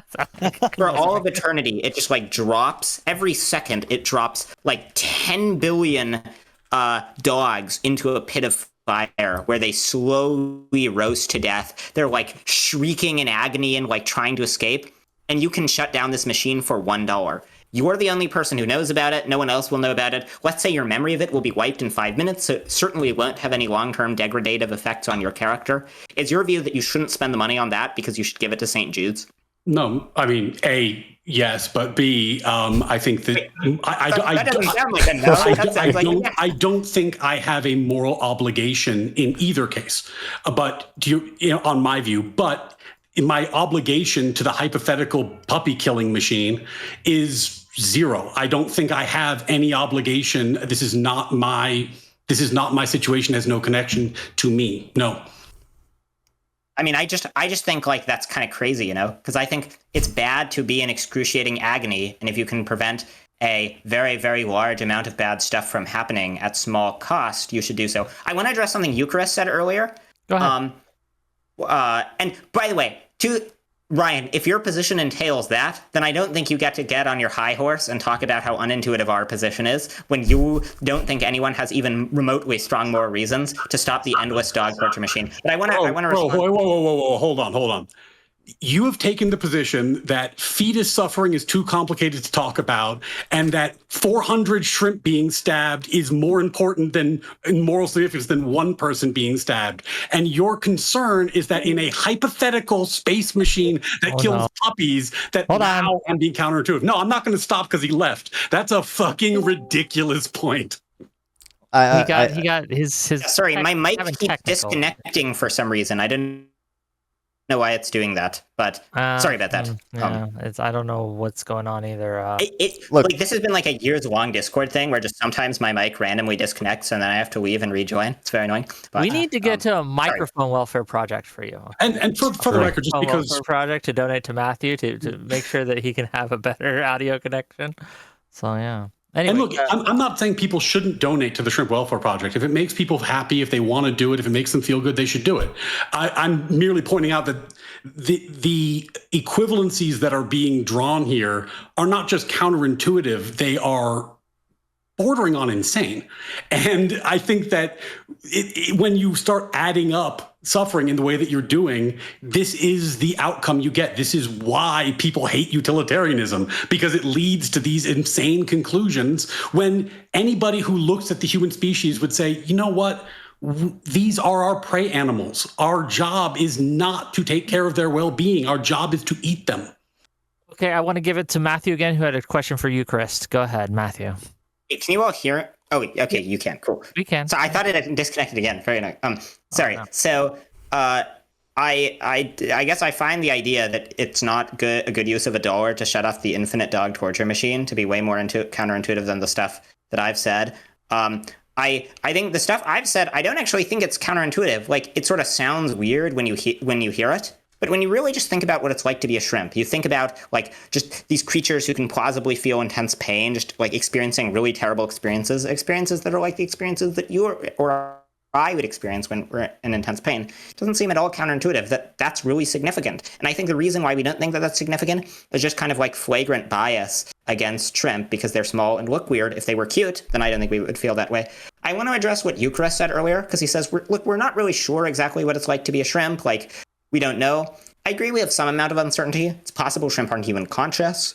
But I think if there's at least a sizable probability that shrimp feel intense suffering, they certainly like behave as if they feel intense suffering. Like if you boil a lobster in a pot, it'll, try to get out of the pot. It seems like it's in intense agony. Similar things happen with shrimp. They like flick their tail and try to escape. And so if a creature feels like acts as if it's in really intense agony, then I think that, a kind of reasonable estimate is that, you at least should think it's pretty plausible that it's in intense agony.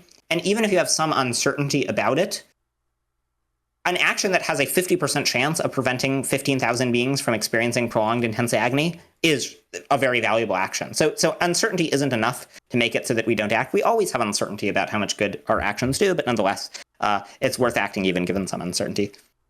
It's not just the uncertainty. I don't think. I think it's the again, like I said at the beginning, I think I'm willing to say, based on the stats that you've shown and other things, and my experience with animals, like there are a whole host of animals that experience something that is at least analogous to what I would think of as intense pain, right? Like I've seen dogs yelping, I've seen animals limping, and like you've shown these charts of like shrimp demonstrate similar features, like limping, like not et cetera, et cetera. So I'm okay with that. It's that there's a kind equivalence here that I just don't follow, right? So like I can imagine that this thing is experiencing something analogous to or very similar to what I experience as pain. I cannot yet make that leap and say that their pain is the same thing as my pain in a way that we can stack them and scale them. That's the difference that I'm. So I think it's horrible to intentionally cause pain for unnecessary reasons. The kind of people who enjoy this, bad people, etc. There's a question though. Yeah. So the reason I bring up the Nagel thing is like, you're like, well, I can imagine what it's like to be a shrimp, but I'm like, can you? You can imagine being a little bug-like creature, but like his point in this article is like, yeah, I mean, like I can imagine what it's like to hang upside down and to have leathery wings. But at that point, I'm just like, I can imagine what it's like to experience human consciousness in a slightly different or majorly different physical form. I have not yet been able to conceive of what it's like to be a bat. And I think that's a very compelling point to the point where I can't buy this equivalence between units of shrimp suffering and mine. And so again, like the reason I'm not bringing up certain arguments I think you respond to very deftly are that like, yeah, no, I don't think it's a matter of neurons. I don't think it's a matter of like, it's not just a utilitarian thing. It's not just a hedons thing. I think you address those problems very well. There's just I think at a fundamental base level thing when you lay out your 3-part syllogism of like, if you can prevent a lot of suffering for a little bit of money, you should do it. You can prevent a lot of suffering with this money to the shrimp welfare project, so you should do it. I'm just like, the suffering units are the thing I'm grappling with, and I just have not been able to bridge that gap intuitively. Yeah. I don't think you would need to have like precise units or anything. The idea is just that like there's some like very intuitive sense in which if you prevent lots of beings from experiencing experiences that feel really bad, then you've prevented a lot of suffering. Like this doesn't require that you're a utilitarian. Like even non-utilitarians should say like sparing 10,000 dogs from burning alive prevents a lot of suffering. Maybe it's not precise. Maybe the exact amount is vague or something. But like this is just it's a fairly intuitive notion that I don't think requires very strange utilitarian kinematics. So I guess I'd be curious, Eucharist. So suppose that like you were able to like plug into a VCR machine where you were able to see things from the perspective of a shrimp. And it turned out that shrimp, when they suffered, it basically felt like it feels to be a human, except just when you're not, except minus like higher order reflection or it's like a chatter in one of my streams, yeah. Or like, various, ability to like, reflect in various ways. Yeah. If it turned out that what it felt like to be a shrimp was it just like really hurt, when they were suffocated to death. Would you think that then giving to the Shrimp Welfare Project was valuable? I'm not laughing at you. I just checked X. Wick, well done. No, I guess this is this is where I'm running into a difficulty. I'm not even like opposed to the idea of the shrimp welfare. Like I think it's a great thing that in the past 40 to 50 years we have made advances in farming that are more humane, right? I think it's a good thing that probably, well, I don't know if this is actually true empirically, but if it is the case, I think it's a good thing that reflection on animal suffering has led to fewer animal suffering. We do things in more humane ways on big animal farms, etc. And I'm not even opposed to the idea of stunning shrimp. Again, the people who are doing that, it's a bad thing. So I'm not saying I think people are doing a bad thing when they donate to the Shrimp Welfare Project. I'm questioning the calculation that leads me to think that my dollars given to the Shrimp Welfare Project are best used there compared to et cetera, right? So that's... Yeah, so to be clear, I don't think it's obvious what the best charity is. There are other charities that are really valuable, especially if you start buying big brain utilitarian arguments. There are lots of other organizations that you can give money to that are very valuable. I guess the thing I want to convince people of is this is a good place to give money. It's something that people should seriously think about, whether it's the absolute best charity or just one of the really good charities. I don't know, there are quite a few, but I think it's at least clear that it's a good thing to do to give your money. It's not some idiotic organization that people only give to because they have had their brains subsumed by the utilitarian virus. I think sure. I guess my point, I guess, is I think somebody can agree this might be a good thing to do and arrive at a similar moral conclusion for very, very different reasons that don't have all the same implications that I'm concerned with. So I think that's where I'm running into some difficulty. I mean, it sounds like you're on our side here. You're not a utilitarian, but you're a pro Shrimp Welfare Project. You think it's good to give money to them. No, so the most compelling case that I've seen, and I've been poking for the past week or so in the lead up to this. You have an article. This was exactly what I was looking for. You have an article specifically on virtue ethical reasons for donating to the Shrimp Welfare Project. That's largely where I'd place myself. I couldn't present a great defense of virtue ethics off the top of the dome, but I can say that I think that's largely the camp I put myself in. I don't agree even there with all of your arguments that it would be a virtue ethical thing to develop empathy for shrimp. These are not things that I'm convinced of. I think that somebody who wants to be a good person, who does not want to be the kind of person who enjoys torturing animals, might do that for different reasons than the development of empathy for shrimp. And again, so this is a question I led off with at the beginning was, I'm most interested, I think, in the long-term implications of this, not in the utilitarian monster situation where all we're doing is shaving shrimp at the expense of the human race, but in the sense that what does a human being 100 years from now look like who's been sufficiently convinced they should care this much about shrimp? How much of their feeling and time is devoted to caring about the shrimp being thrown on the ice versus humanity versus any other ethical concern? That's one of the things I'm most curious about. Yeah. I think you need to have super strong, to recognize that something is valuable. You don't have to have super strong feelings about it. I think that the Shrimp Welfare Project is quite valuable. Okay, but I didn't spend very much time lamenting in letting out great cries of anguish about the suffering of the shrimp. It doesn't make me sad. That just means you don't believe it. Okay, no, I'm just kidding. Sorry.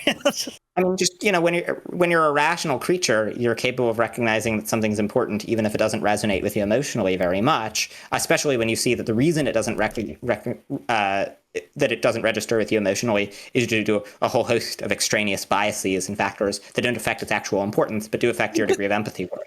This was a comment on that virtue ethics article that I think I agreed with very strongly, which said, I mean, you made the good point, which is on a virtue ethical framework, even if you don't currently feel the thing, you still ought to do the right thing, yes. But the ultimate goal is to both feel and do the right thing, at least if we're taking a sort of Aristotelian approach to virtue ethics. And so I think you're right.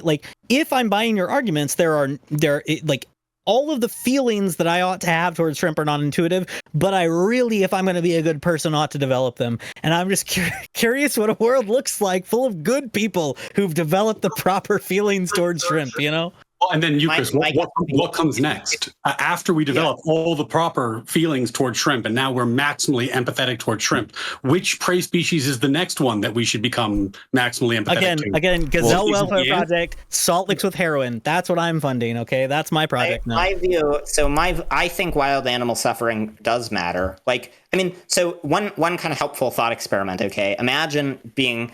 This was provided by Rawls. This is going to be a slight spin-off of it. But imagine making decisions behind the veil of ignorance, okay? Where you don't know who in society you'll be. You're designing rules for society as you would if you didn't know who you would be. So, for example, suppose you're deciding, should Ted Bundy go around killing people? Well, you'd obviously be opposed to that if if you were behind the veil of ignorance, because you'd be way more likely to be one of the people killed than the person who got, slight comparative pleasure from killing other people. Isaac, this is the bug genocide, but dude. If you, behind the veil of ignorance, that's not exactly his position. You'd be vastly likelier to be a farmed shrimp than a person, and the odds would be nearly 100% that you'd be a farmed animal. There are 440 billion farmed shrimp killed painfully every year, okay? So that means that roughly 4 times the number of people who have ever lived, 4 times that many farmed shrimp are killed every single year. The number of wild shrimp killed is like 10 trillion or something. It's insane. And the number of wild shrimp is vastly more than that. I don't know. I think wild animal suffering, it's an important thing. Now, you can think shrimp welfare matters. Like you can buy the kind of virtue ethics case for caring about shrimp welfare. You can also buy the case that just we should try to stop bad things done by humans, even if you don't think that wild animal welfare matters. You get the case for shrimp welfare. Really, it doesn't require anything that controversial beyond the idea just that if humans are causing lots of suffering and you can stop it at minimal cost, it's valuable to do so. I should maybe just briefly sketch out that kind of virtue ethics case that I gave for caring about shrimp welfare. So I think there's something deeply virtuous about demonstrating compassion towards others, even ones that you don't naturally empathize with. Imagine a person who just for whatever reason feels themselves. Imagine that there was a class of conscious beings that sort of looked weird, that we didn't naturally feel empathy towards. I think there would be something deeply virtuous about kind of setting aside your feeling of intuitive revulsion and actually taking seriously their interests. I think there's something similarly virtuous about recognizing that even though shrimp, they can't repay us, even though they're sort of these small and weird looking creatures that we don't naturally feel empathy with. The fact that they're experiencing very intense agony in horrifyingly vast numbers is morally important, and it's something we should do something about. So would you believe, but before this, I did write down actually the veil of ignorance point, because I was reading your bug article about this. And this is one thing I wrote down, which is, again, I think a separation of intuition, which is when I think of, even if I hate Rawls for a variety of reasons, but even if I put on my Rawlsian hat, I don't think it's remotely likely that behind the veil of ignorance, I'm quoting you, you'd be millions of times more likely to be an insect than a person. I don't think that's true, because I can only imagine what it would be like to come out of the veil of ignorance as a person. And so I don't buy this cross-speciesist intuition that you have. So maybe this again is a fundamental distinction. And you say as well, because they're little, they're weird, they look goofy, and then in that same article you say if we imagine these insects had human bodies, right, similar intellects but human bodies to correct for what you call the superficial bias, it's obvious that if we were surrounded by 100 million people who looked like us but who were slightly dumber, we wouldn't just torture them to death. Again, kind of fair, but again, my Aristotelian intuitions are poking through, which is if we give a bunch of people, if we give a bunch of bugs functionally human bodies with a lower intellect, they're dumb people, and so something has changed fundamentally. They are of a similar species to me that I have some regard for. Yeah. No, and the veil of ignorance point assumes some sort of moral equivalency within a society. It must, because, for example, if we're going to include every living thing behind the veil of ignorance, then I would say, well, for the number of species whose lives would improve if humans just did not exist would be high, because we would no longer occupy the space we do on the food chain. We would no longer be polluting. So it would be better if there were no humans behind the veil of ignorance. Using the veil of ignorance that way is exactly the problem I've been trying to draw your attention to, which is that you are drawing an equivalency between prey species and us that not only is counterintuitive, I don't think works on any level, either because, as Eucharist has been saying, we can't imagine their experience, or because we don't know what their experience is, or because we simply are not the same as them. We occupy a different space, we have a different dignity, we have a different moral worth. I think I agree. Well, I actually think humans have decreased net wild animal suffering. The basic case for this, I think we could talk about why this is, but I think it's because most wild animals live very bad lives, and so it's good to decrease wild animal population. But this is stuff all way more controversial than the shrimp stuff. But I guess I'm suspicious of this idea. I think that having the right ethical view might have surprising implications. It might turn out that if it turns out that we're failing to take seriously the interests of nearly all the creatures in the world that matter, then when we start taking their interests seriously, it wouldn't be surprising if that had lots of counterintuitive ethical implications. But again, I don't think this assumes. These are all much more controversial things than I believe. That you don't have to believe to think that it's good to stop lots of shrimp torture by spending 1 penny. It's like I agree that like full-on utilitarianism saying that like welfare and suffering is the only thing that matters, right?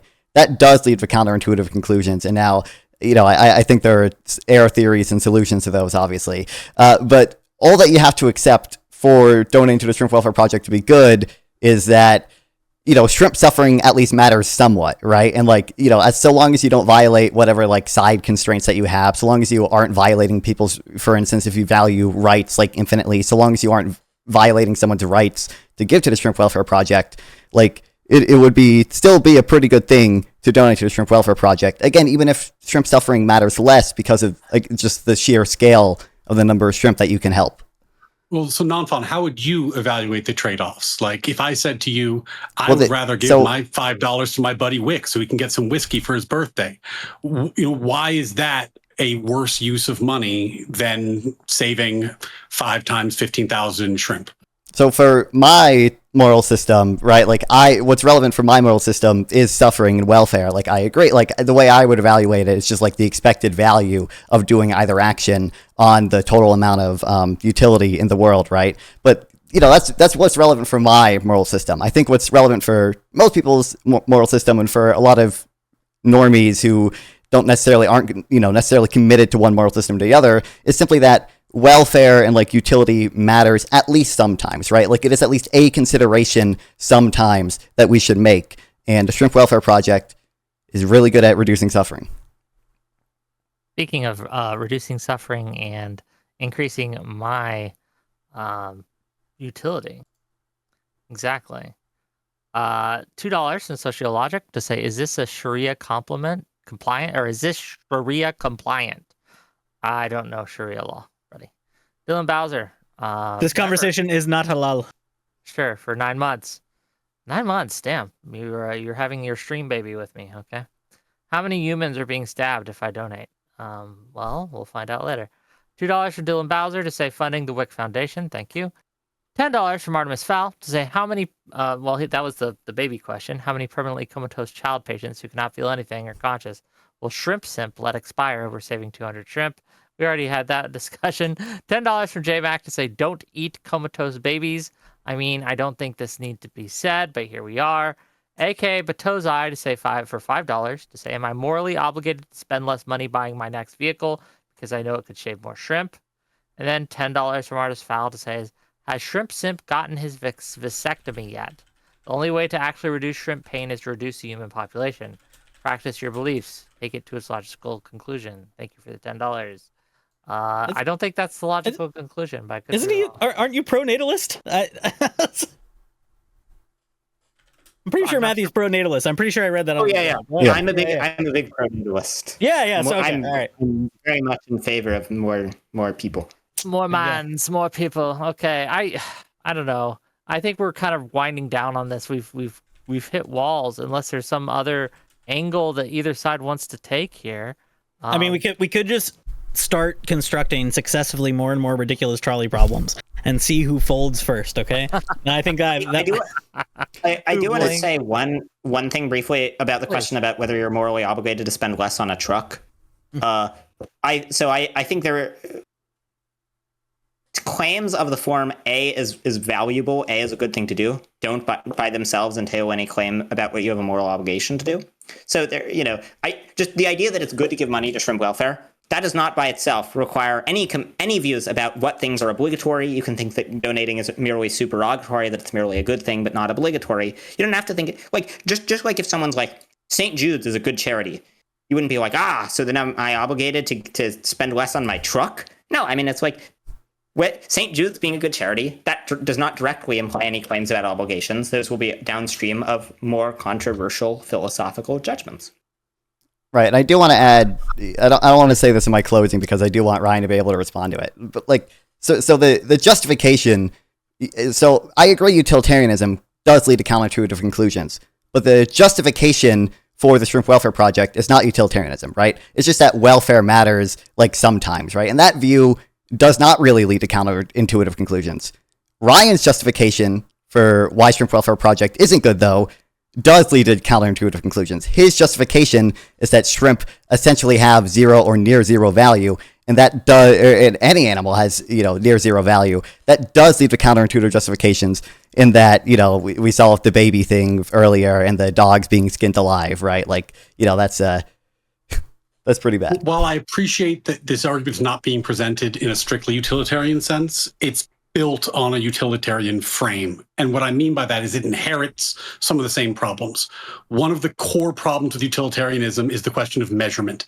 Most of the work in utilitarianism is determined by what unit you use for how you're doing your calculation and how it's measured. And there's a great variety of views on that. So when you say preventing shrimp suffering is good, you are saying that there is a unit of suffering that applies to shrimp that has some way that we can compare it to human suffering, as we've talked about in this conversation.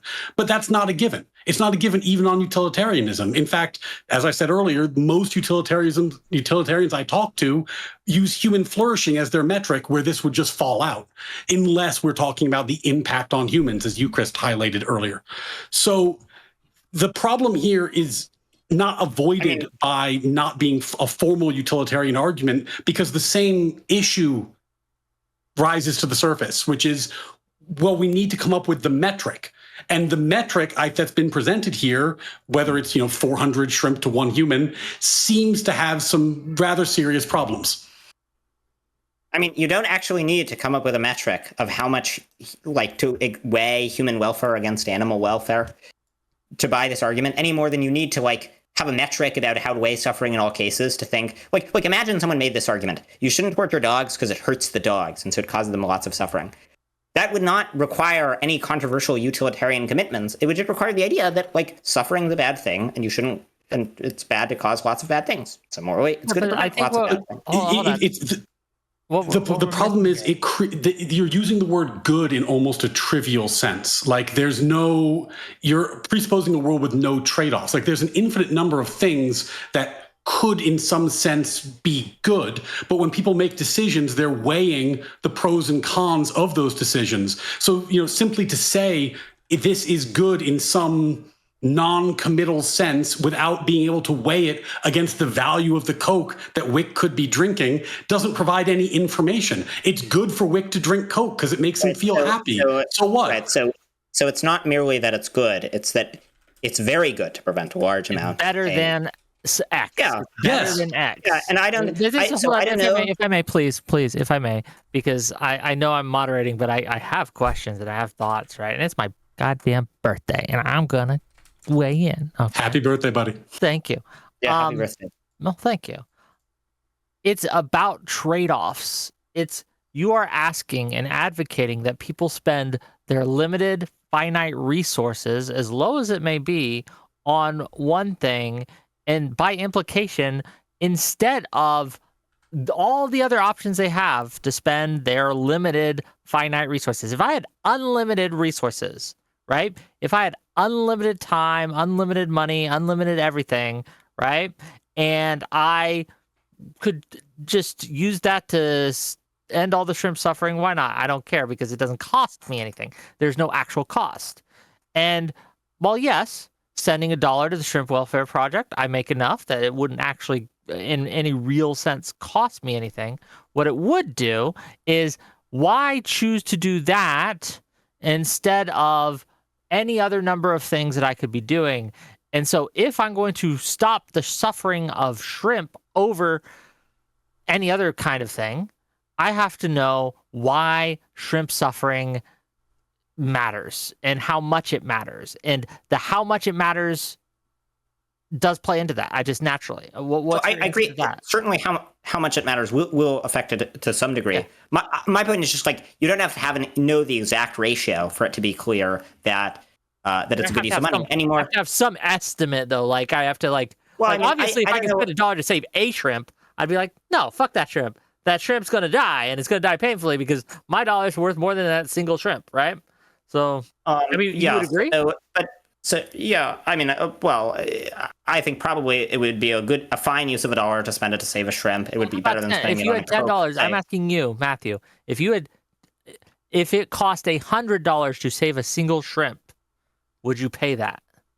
I would not pay that. Okay, so it gets into a calculation. What is your kind of limit for a single shrimp? And then we are, again, putting a value, making a measurement of how much to you specifically this shrimp is worth. Okay, the shrimp suffering is worth. And of course, any argument for doing things to help shrimp will require some judgment about the amount that shrimp matter. But the idea is the argument is just that, like, they matter enough that it's worth spending 1 penny to prevent 100 painful deaths. I guess I don't quite understand what the objection's supposed to be. I don't know if it is. I don't know if a shrimp is worth anything to me other than they're yummy and delicious. So you agree that it's bad when humans suffer? Yeah. Generally. Okay, so I guess, what do you make of the basic argument that I gave for thinking that shrimp suffering is really important, which is that how bad it is for you to suffer, it doesn't depend on how smart you are, nor does it depend intrinsically on, like, whether you're... How much I care about it does depend on whether or not it is of my group. And by my group, I'm saying humans. Whether it is like me in that it is a Homo sapien. If it is not a Homo sapien, like a dog, I love dogs, and I would destroy anyone who tried to hurt my dog, okay? Right? But that's because it's my dog, right? It's my group. It's my family, okay? Some dog on the street that I don't know has much less worth to me. Okay, so what if we discovered, it just turns out that, like, people in Laos, I don't know why that's the example I gave, but we just discovered they're like an alien psyop, okay? They're not biologically Homo sapiens. Shit, they're not human? Yeah. They're like, they have all the same cognitive capacities as humans. They have all the same ability to feel pleasure and pain, all the same, like, you know, they sort of behave similarly to humans, but they're just not biologically Homo sapiens. They're like aliens that have been placed here by some other aliens. They look similar to us. I would say, I mean, if we discovered that shocking and groundbreaking news, I'd say people from Laos still matter, because what determines whether you should help. In your example, there are no people from Laos. Hold on, no, sure, let him finish. right. Let him finish. Please go ahead, Matthew, please. Yeah, like, if that happened, it would still be worth caring about the sentient beings in Laos that we previously believed to be people. Yeah, but only because we previously believed them to be people. Only because there's that history there. Only because there is that, like, shared history between our species that has grown for thousands of years, right? But if so what if I'll give you an example. If is it okay to torture Superman? If an alien spaceship crashed into Earth, okay? Crashed into Earth, and I had to pick whether to save a single human baby or those aliens, right? I'd pick the baby over those aliens. Even if the aliens had, like, the same mental capacities as humans, even if they're babies. Yes. So you'd save like one human over any number of, like, Krypton. I would genocide entire planets of other non-human species to save humanity. It is okay to be biased towards your species. Like that is. I am a human supremacist. Yes, that is the thing I care about, is my species. I think that when you start getting to this world where we're saying that we should care, but we can't specify how much, and we can't specify what the trade-off should be. Okay, I will say this in case the aliens ever listen to this. I'm joking, and I will be totally on your side. Glory to our new alien overlords. I just want to make that clear in case this ever gets broadcast to our alien overlords, right? This is me just kidding. But you know what I mean. Like, does that make sense, at least consistency-wise? I guess it's consistent, but I don't think it's very plausible, because I don't think that how much your obligations to them don't just drop to zero because they're not biologically Homo sapien. I think what matters about people is not, like, their biology. What matters about people is that they're like sentient beings who have the ability, who have capacities of various sorts. It just seems sort of oddly fetishistic to care about the mere fact that I am a human fetishist too. I don't fuck anything but humans. That's true. The common fetish, Wick. Yeah, I have a fetish, well, among men at least. But anyway, I agree with you that like in other scenarios that I could be persuaded to change my mind given enough time and get enough argumentation. That's fair. I'm not going to die on this hill right now. Like I could see your arguments. I do. I understand them. But shrimp are not we're not talking about shrimp. Shrimp are, we know them. We know they're not humans. We know they don't have even close to the same sentience as humans. We know this. I just don't care about them. And to the extent I would stop their suffering, it would be to assuage my guilt, right? And that would be the only. But I think you should have empathy for others. You should, rather than just like consulting how little you care about them. Yes. But I think when you're deciding whether others matter, you should sort of put yourself in their shoes. You should imagine what it would be like to be them. Especially because I don't think that the plausible accounts of the I don't think the plausible accounts of the badness of pain are tied to the fact that we're Homo sapien. Like if you stub your toe, you're not like, this is terrible because I'm biologically Homo sapien, so this is intrinsically very bad.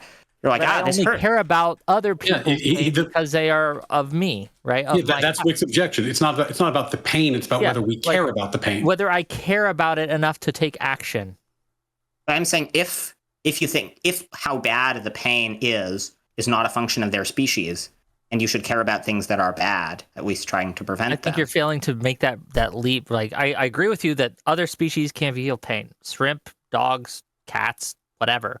I'm saying that the only reason I care about a dog's pain is because of what I feel towards that dog, right? So it's centered on me. It's centered on my humanity, right?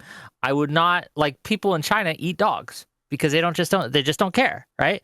They just don't care. They don't have the same intuition, the same history, and these things. I don't think that's immoral for them. It's not something I would do, but I don't think that's immoral for them to do. There's also there's a weird thing that happens when you overextend empathy outside the human species. So true conversation I had once. I was talking, maybe being a bit of a philosophy bro and a jerk in this conversation, so you can judge me for that. But I was talking to a vegan I know, and she was talking about the moral horror of eating chicken eggs. And because, they could grow, they could have been fertilized, they could have become chickens. This is, in her mind, immoral. I also know, because I know this person, that she personally chose to have an abortion. Now, there's a cognitive dissonance there, because she ascribes, with her empathetic way, value to unborn chickens in a way she does not prescribe to unborn humans. And that's a very strange place to reach. And I think oftentimes people reach it with this kind of blind, quasi-utilitarian empathetic approach where we're going to say, well, it's a problem to be biased towards your own species. Like, of course you're biased towards your own species. What better thing could there be to be biased towards? So my view is you should pursue the good, okay? And so you shouldn't be biased in your pursuit of the good. Now, it's perfectly fine to have a stronger emotional reaction to things that affect your species. But even if you have a massive bias to your species, you count the welfare of your species 10,000 times more than the welfare of other species, the Shrimp Welfare Project still ends up looking pretty good. Now, regarding eggs, I think the reason why vegans don't eat eggs isn't because they think eggs, which are non-sentient, have moral value. It's because they think that the chickens that are forced to live in these dark, filthy, feces-ridden, desolate cages without enough space to turn around, they think that they have moral value. They think that the baby male chicks, 8 billion of whom are deposited into macerators, ground up alive, that they have moral value. That's the problem with the egg industry. It's not that the eggs themselves have moral value. Yeah. So, and this is, I think, the thing that we keep circling, which is at a certain point in a conversation like this, you end up having to ask yourself, like, how much do I care about the lives and experiences of X species versus anything else, especially humans? Okay. Speaking of circling, we've circled the drain on this. So what we're going to do is we're going to read these last super chats. I'm going to give you guys closing statements. and then we're going to transition to the next segment. We're gonna bring on Stardust to sing me happy birthday, and I'm excited for that. And you guys can stay for that if you like. I'm not Hamas. I'm not gonna hold you hostage, right? I'm not gonna keep you trapped in a dark cell. Okay, so you have to lay eggs for me. But let's bring on Malik for $10 to say, Shrimp Man, when you're vacuuming your house or washing your sheets, you're killing millions of dust mites. Will you stop vacuuming and washing your sheets? I don't think dust mites are conscious. Okay. $5 from Bubs. Hey, happy birthday, Wick. Hope you had a blast discussing shrimp, you hooligan. Yeah, I enjoyed this discussion. $10 from Artemis Fowl. Will Shrimp Simp support a fund that seeks to remove shrimp without sensation and instantly and is 100% effective? That is far more likely than eliminating the bad sensations by saving them. I don't know. I don't understand the question. I'm not sure either. And I don't know which of us is the Shrimp Simp, but yeah, I don't know.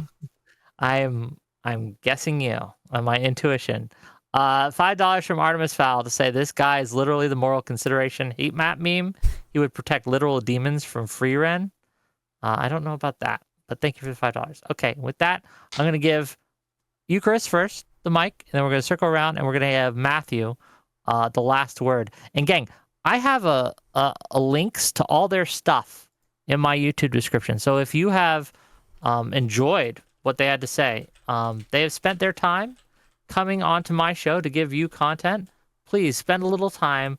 Go. They're not shrimp, they're humans, okay? So go and give them some moral consideration.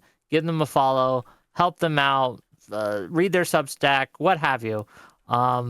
Do that. What do we got coming up? This is the last show for the week.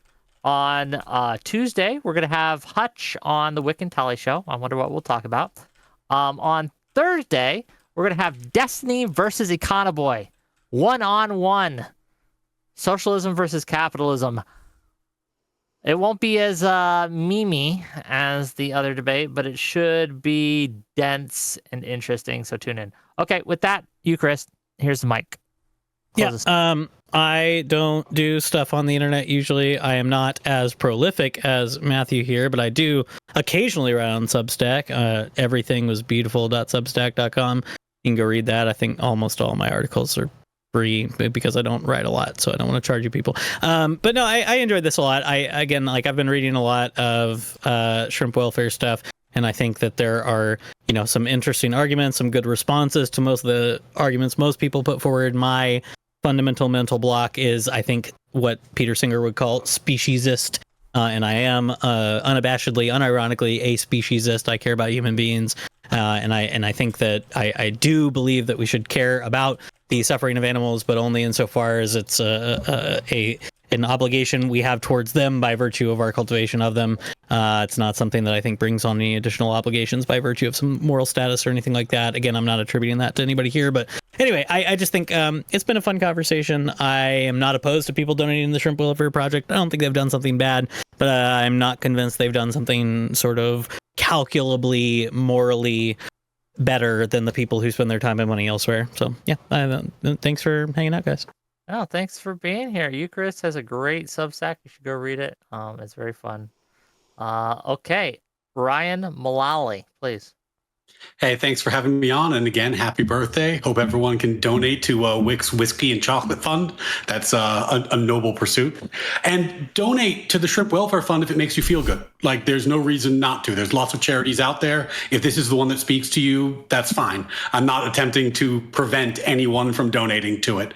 My point here tonight was well said by you, Chris, that it's good to favor your own species. It's good to favor those closer to you versus those who you don't have a relationship with. And I think the really important thing to think about is that we live in a world of trade-offs, and everything has a trade-off. Just get comfortable with the trade-offs you're making. But to evaluate something without considering the trade-offs is an impossibility and will lead you to make some very bad decisions. Follow me on X. I put up stuff on YouTube apparently now, so we'll see how that goes. Would love to see you there. And thank you all for the great conversation. No, thanks. Go check him out, gang. I put a link to his Twitter account. Give me a link to your YouTube, and I'll start linking to that. I just didn't have it, so I'll send it to you. Just DM it to me, please. Thank you. Non-fun. Go ahead. Yeah, I just want to say, these supposed anti-shrimp welfare people, okay? Well, I've raised $35 for the Shrimp Welfare Project on my end from this stream, okay? So they have contributed to reducing suffering for like 50,000 something shrimp or whatever, all right? But yeah, I mean, really, I think the things, me and Matthew kind of both said in the opening, still hold, like, it is just a good thing to reduce suffering at trivial cost, and it doesn't rely on a utilitarian framework. And I think, like, the way to see that is that, like, no offense, when you hear Ryan say that, like, he wouldn't care about a dog being skinned alive or whatever if it only had a relationship to one human who enjoyed skinning it alive, right? You don't need a utilitarian framework to think that he's crazy for saying that, right? Like, you just need a framework that considers the welfare of animals, at least sometimes, at least a little bit, right? And, I think, like we said, even if you think that suffering isn't, like, equal between a shrimp or human, because of how much the Shrimp Welfare Project, like, how effective it is, the Shrimp Welfare Project still is probably better than the average or median charity, even if you think shrimp suffering is, like, worth 1/1000th of that of human. But yeah, I'm Nonfon, stream on Twitch and Kick at Nonfon420, at YouTube at Nonfon, where I also upload a bunch of debates. I recently had some debates with like that Jubilee guy who told Mehdi Hassan to get the fuck out. I debated him about immigration. You guys can go watch that. Yeah. Okay. What? I asked, did you win?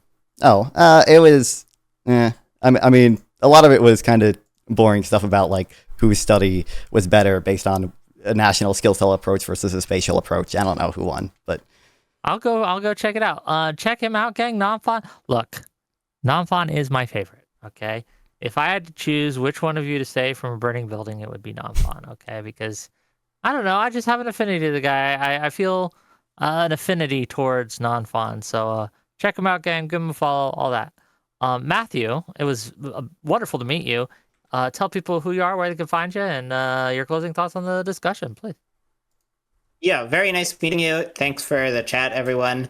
So I write the blog Bentham's Bulldog. So I would encourage you to check that out if you want to read more. So I guess my basic takeaway, I think I've given sort of like 3 arguments for caring about shrimp welfare. One of them is just this kind of intuitive argument that if you could spend $1 to save 15,000 shrimp in front of you, that would be a good use of $1. This strikes me as just a very intuitive notion. Ryan's idea that like that just animals don't matter in their own right, and so it wouldn't be worth spending $1 to save infinite dogs strikes me as very counterintuitive. I also think the second argument is just that pain and suffering are bad, and you should prevent large amounts of very bad stuff at the cost of $1. I think I find this quite compelling. And then the last argument is just kind of a version of the argument for marginal cases that if you say that shrimp don't matter, then the question is, what is it about shrimp that makes their welfare unimportant? If the idea is that they're not biologically Homo sapien, that would imply that we would get to torture Superman. That would imply that if we discovered that some class of humans, of people we previously thought to be biologically human, were really not human, but had all the same capacities as humans, then their welfare would be unimportant. That notion strikes me as very unintuitive. So I guess, so sort of taking all those things into account, I think there's a strong case for thinking that shrimp welfare matters. Like it feels bad to be slowly suffocated to death on a thing of ice or to be crushed to death. And if you can prevent large numbers of creatures from experiencing very intense agony at a very small cost, I think this is a really good use of $1. So I would encourage people give some money to the Shrimp Welfare Project. You can prevent lots of terrible stuff from happening, fairly minor cost. You can help more people than there are people, more shrimp than there are people in Wyoming if you give $100. So like, I don't know, seems like a good use of money. Thanks everyone. Thanks for having me. No, thanks for being on here. I did. I mean, I fought against you a little bit, buddy, but I really did enjoy it. And I did read some of your Substack, and I think you're a whip smart guy. I enjoy your writing. So thanks everyone. You guys can stay if you want, but it is my birthday, so I'm going to stream for a little bit longer. So bye-bye. Happy birthday, Wick. Everybody give him your money, okay? True. Give him if you give Wick $100, I will torture 100 shrimp. Okay, all right. That's my sorry. All right, I've got to go. Y'all have a good night. Yeah, Happy birthday, Wick. yeah, Wick, how many donos for you to order shrimp scampi? Man, $100, $100 more, and I will order shrimp scampi and eat it tomorrow. How's that? Don't do it. Evil. Evil. The evil. I don't know. Awful. Horrible. All right. Oh, Be have a good, night, everyone. I'll see ya. See you later, man. Oh my god.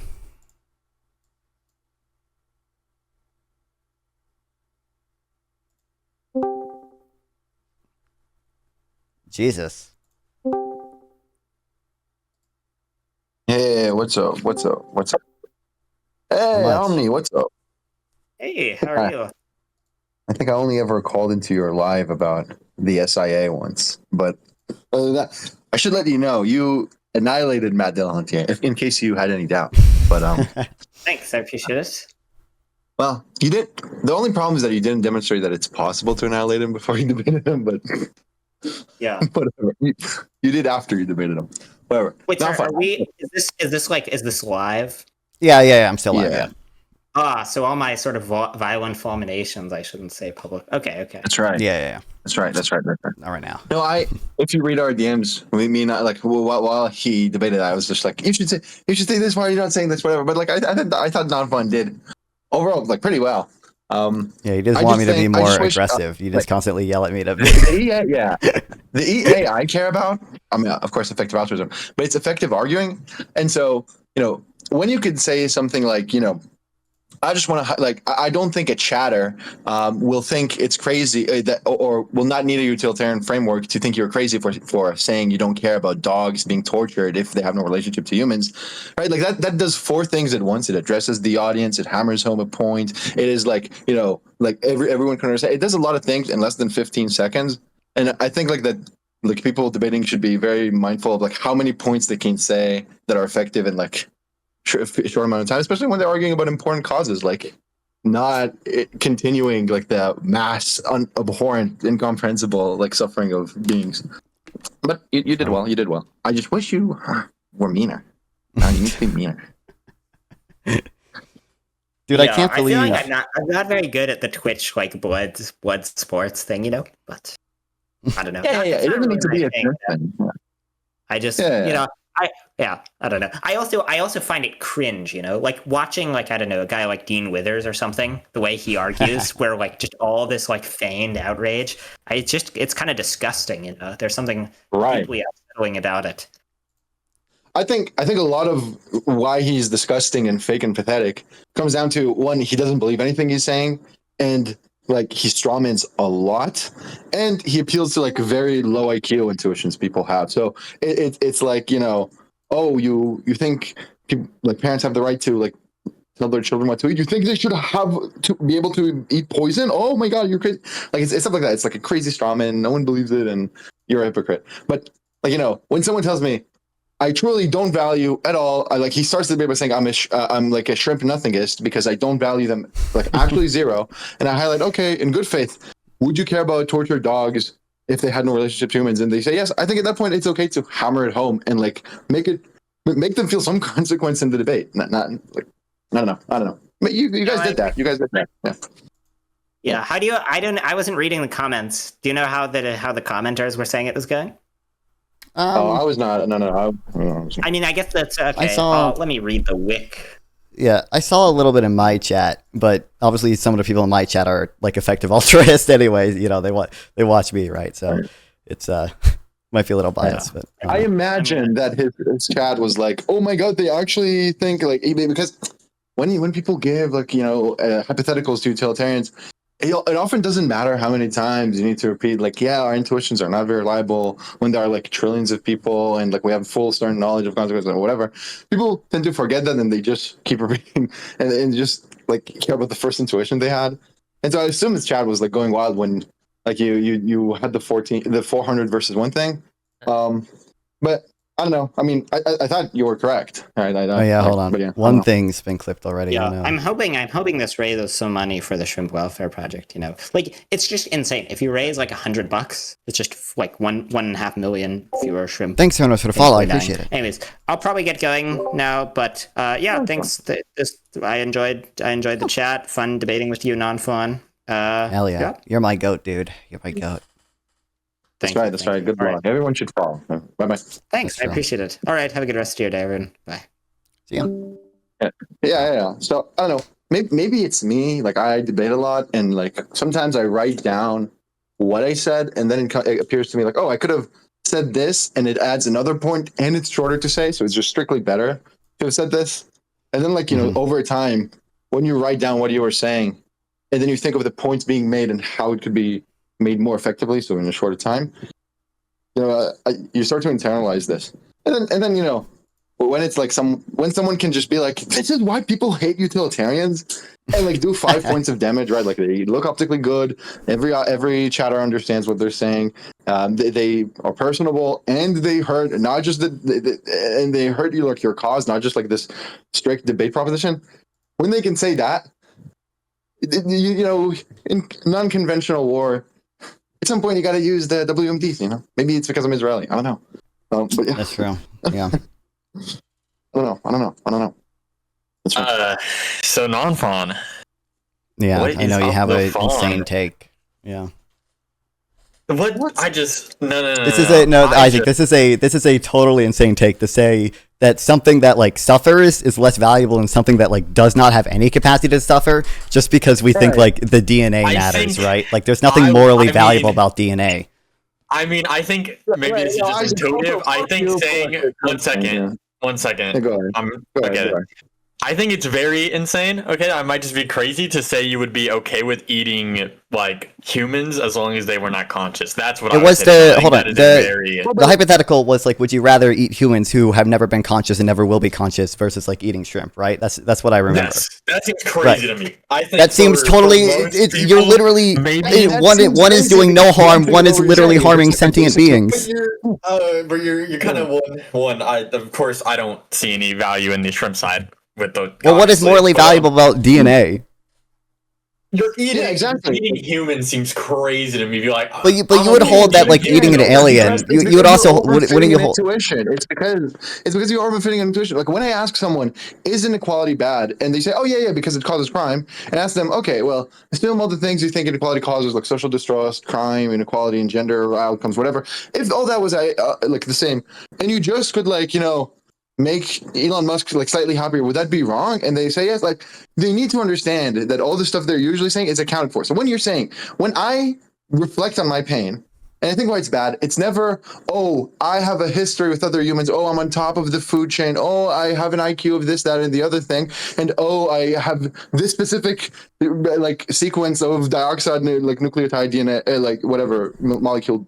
It's never that. It's, oh my God, I feel really bad. That sucks. That's horrible. I wish it would stop. And that's what animals also feel. And so there is no reason you could live for valuing like nonsense. And so as long as you're aware of that, just repeating, oh, it's unintuitive, I'm clowning on you. It's just not how I feel. To be fair, I actually agree with that second part. And this happened, I think, not fun one of those. Both sides were like trying to get like debate points by saying the other side had unintuitive positions. That was pretty crazy, but both sides did do it. Well, no, that's how philosophy debates work. But that's not true. That's not true. Both sides did it. Non-Fawn did it. So first of all, he used a realistic hypothetical of just someone enjoys as a hobby torturing or like skinning alive dogs, and they don't feel psychological pain. That could be like there could be more than 100,000 people like that on Earth right now, right? Like they're just not outlandish. What the other person was saying is like we have knives that are really like adjustable, so that they cause a similar type of pain to humans, and they're on a track, and you can only choose one of them. And if you do, like the other thing doesn't happen, and you're fully aware of the consequences, and you had to make a decision. Like you need to understand that's so much more, and also not relevant, right? Like the proposition doesn't hinge on if it's 400 versus 1 billion or whatever. It's just that you should value shrimp somewhat. What non-Fawn said was directly relevant to the justification Ryan gave. It was. And then additionally, his justification for not liking the Shrimp Welfare Project was based on the fact that he thinks shrimp have basically zero value. My justification for supporting the Shrimp Welfare Project is not based on the notion that shrimp or that suffering is equivalent between humans and shrimp, or that like humans don't have rights, right? And like so like you could believe that human like rights are like infinitely valuable, right? And like you can never violate a right, but still support the Shrimp Welfare Project because you don't have to violate rights to support the Shrimp Welfare Project, right? But like you do have, in order to not support the Shrimp Welfare Project for Ryan's reasons, you do have to believe that shrimp just don't have any rights because they're not made in the image of God. I don't think it's a problem. Yeah. I don't think it's a problem to say someone has a crazy conclusion, but you need to they need to have okay. What you need to say is that someone has a crazy conclusion once you've accounted for their counter argument and that it's relevant for the debate proposition. So when Omni says, or Bentham's Bulldog, Matthew additionally goes by many nicknames, whatever. So when he says, the 400 chimp, but whatever, but we need to be aware that we have a scale bias, and also that we are biased towards our own species unreasonably, and also that and when chatters hear that, they don't account for that in mind. But when I say, hey Ryan, would you care about torturing or skinning alive a dog if they were a street dog, not related to anyone? And he says yes. He doesn't give any qualifications. He doesn't give reason to reduce why it's crazy. He just says that, and it's directly relevant to the only justification he gave. So I think it's okay to highlight the opponent has a crazy conclusion, but you need to do it in good faith in such a way that accounts for what they're saying. But no matter how many times utilitarians qualify what they're saying and qualify how unreliable our intuitions is, people will still say, but it's unintuitive. It's unintuitive. It's so sloppy. And, kind of, I don't know. It's tiring. It's tiring.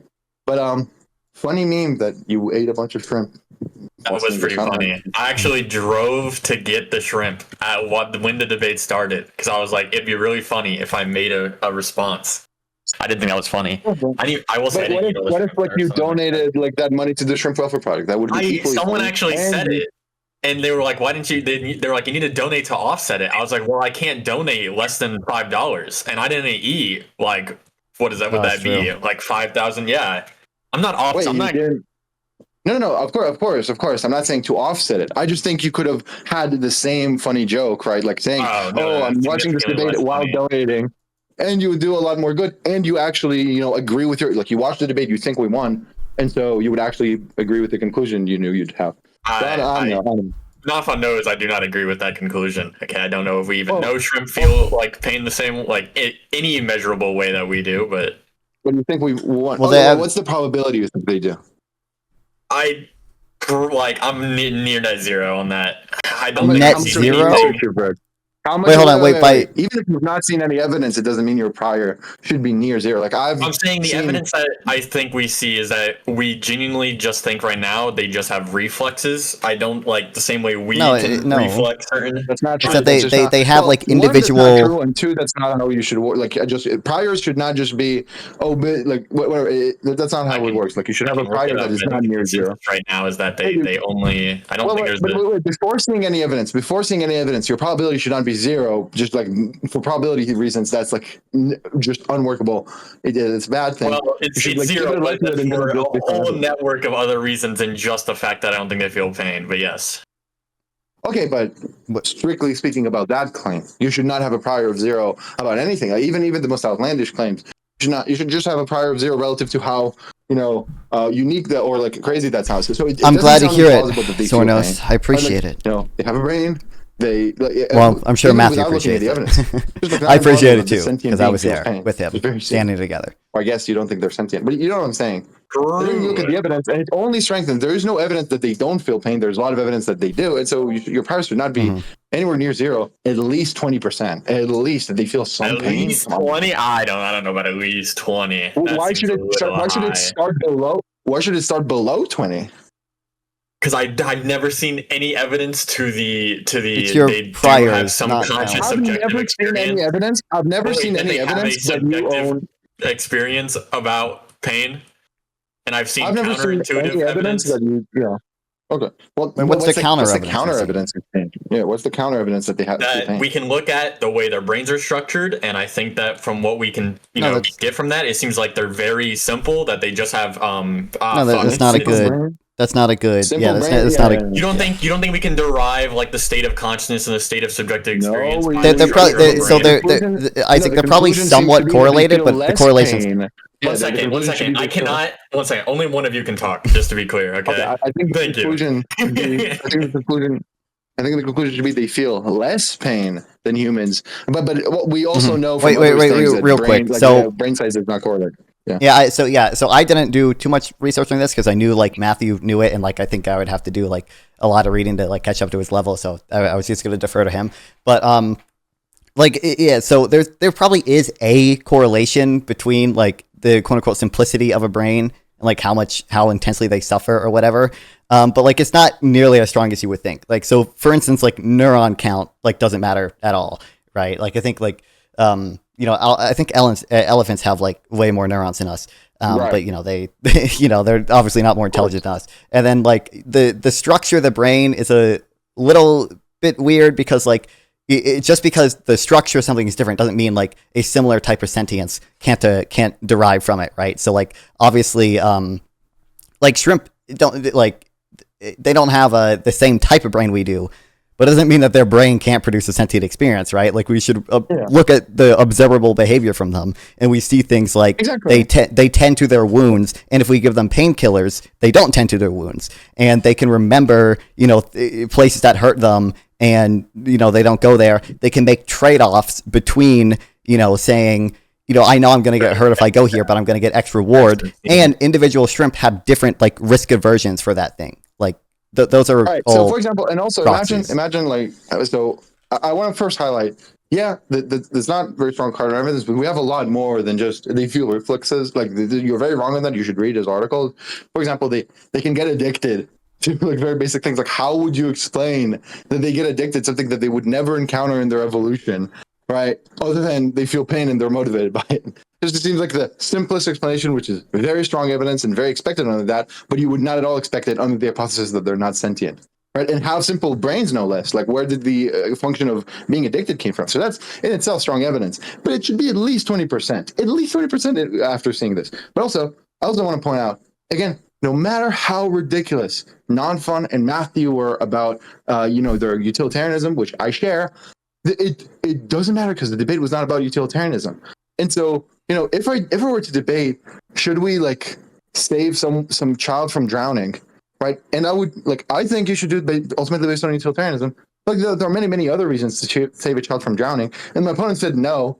And he asked me like, would you save would you save 100 shrimp or from stubbing their toe or a human? And I said, probably a human or something. Even if I look ridiculous, it has nothing to do with what I'm saying. When the other guy is like, yeah, you can let 1 trillion children die, I don't care. Exactly. It's directly relevant to the proposition. The other one is just like some fact about me that is irrelevant. Yeah, I don't know. People should like hold debaters accountable for saying shit like that. I don't know. Just by like clowning on them in chat. I don't know if I sound like I'm dog whistling something. I don't know. Also, Isaac, what do you think? Ryan never provided a justification for like why suffering is less bad when the sufferer is like less intelligent or whatever. Like Eucharist kind of. I think that's. Do you think that's not the case? No, yes, no, I don't. It's not. The same unit of suffering doesn't matter. So I don't think they feel less unit of suffering per event, but same unit of suffering. I don't think matters. But again, it need not be a coefficient of 1. Even if it's a coefficient of 1/1000th, it's still good to donate to the Shrimp Welfare Project. But like I think Matthew provided like a very good argument. It's like when I reflect on like why suffering is bad and like why I think why when I feel suffering like it's bad, it's not because I got a good score in the SAT. It's not because like I'm intelligent. It's because like pain hurts. Like it's a negative experience, right? And that's something that's obviously shared across like any edible. Like if you want to chat with me live, sub here or go to nonfun420 on Twitch or Kick via the links below. Once again, please like and sub to help with the algorithm, and consider sending a donation through YouTube Super Thanks to directly support me, and I'll make sure to reply to any question you ask. See you guys next time.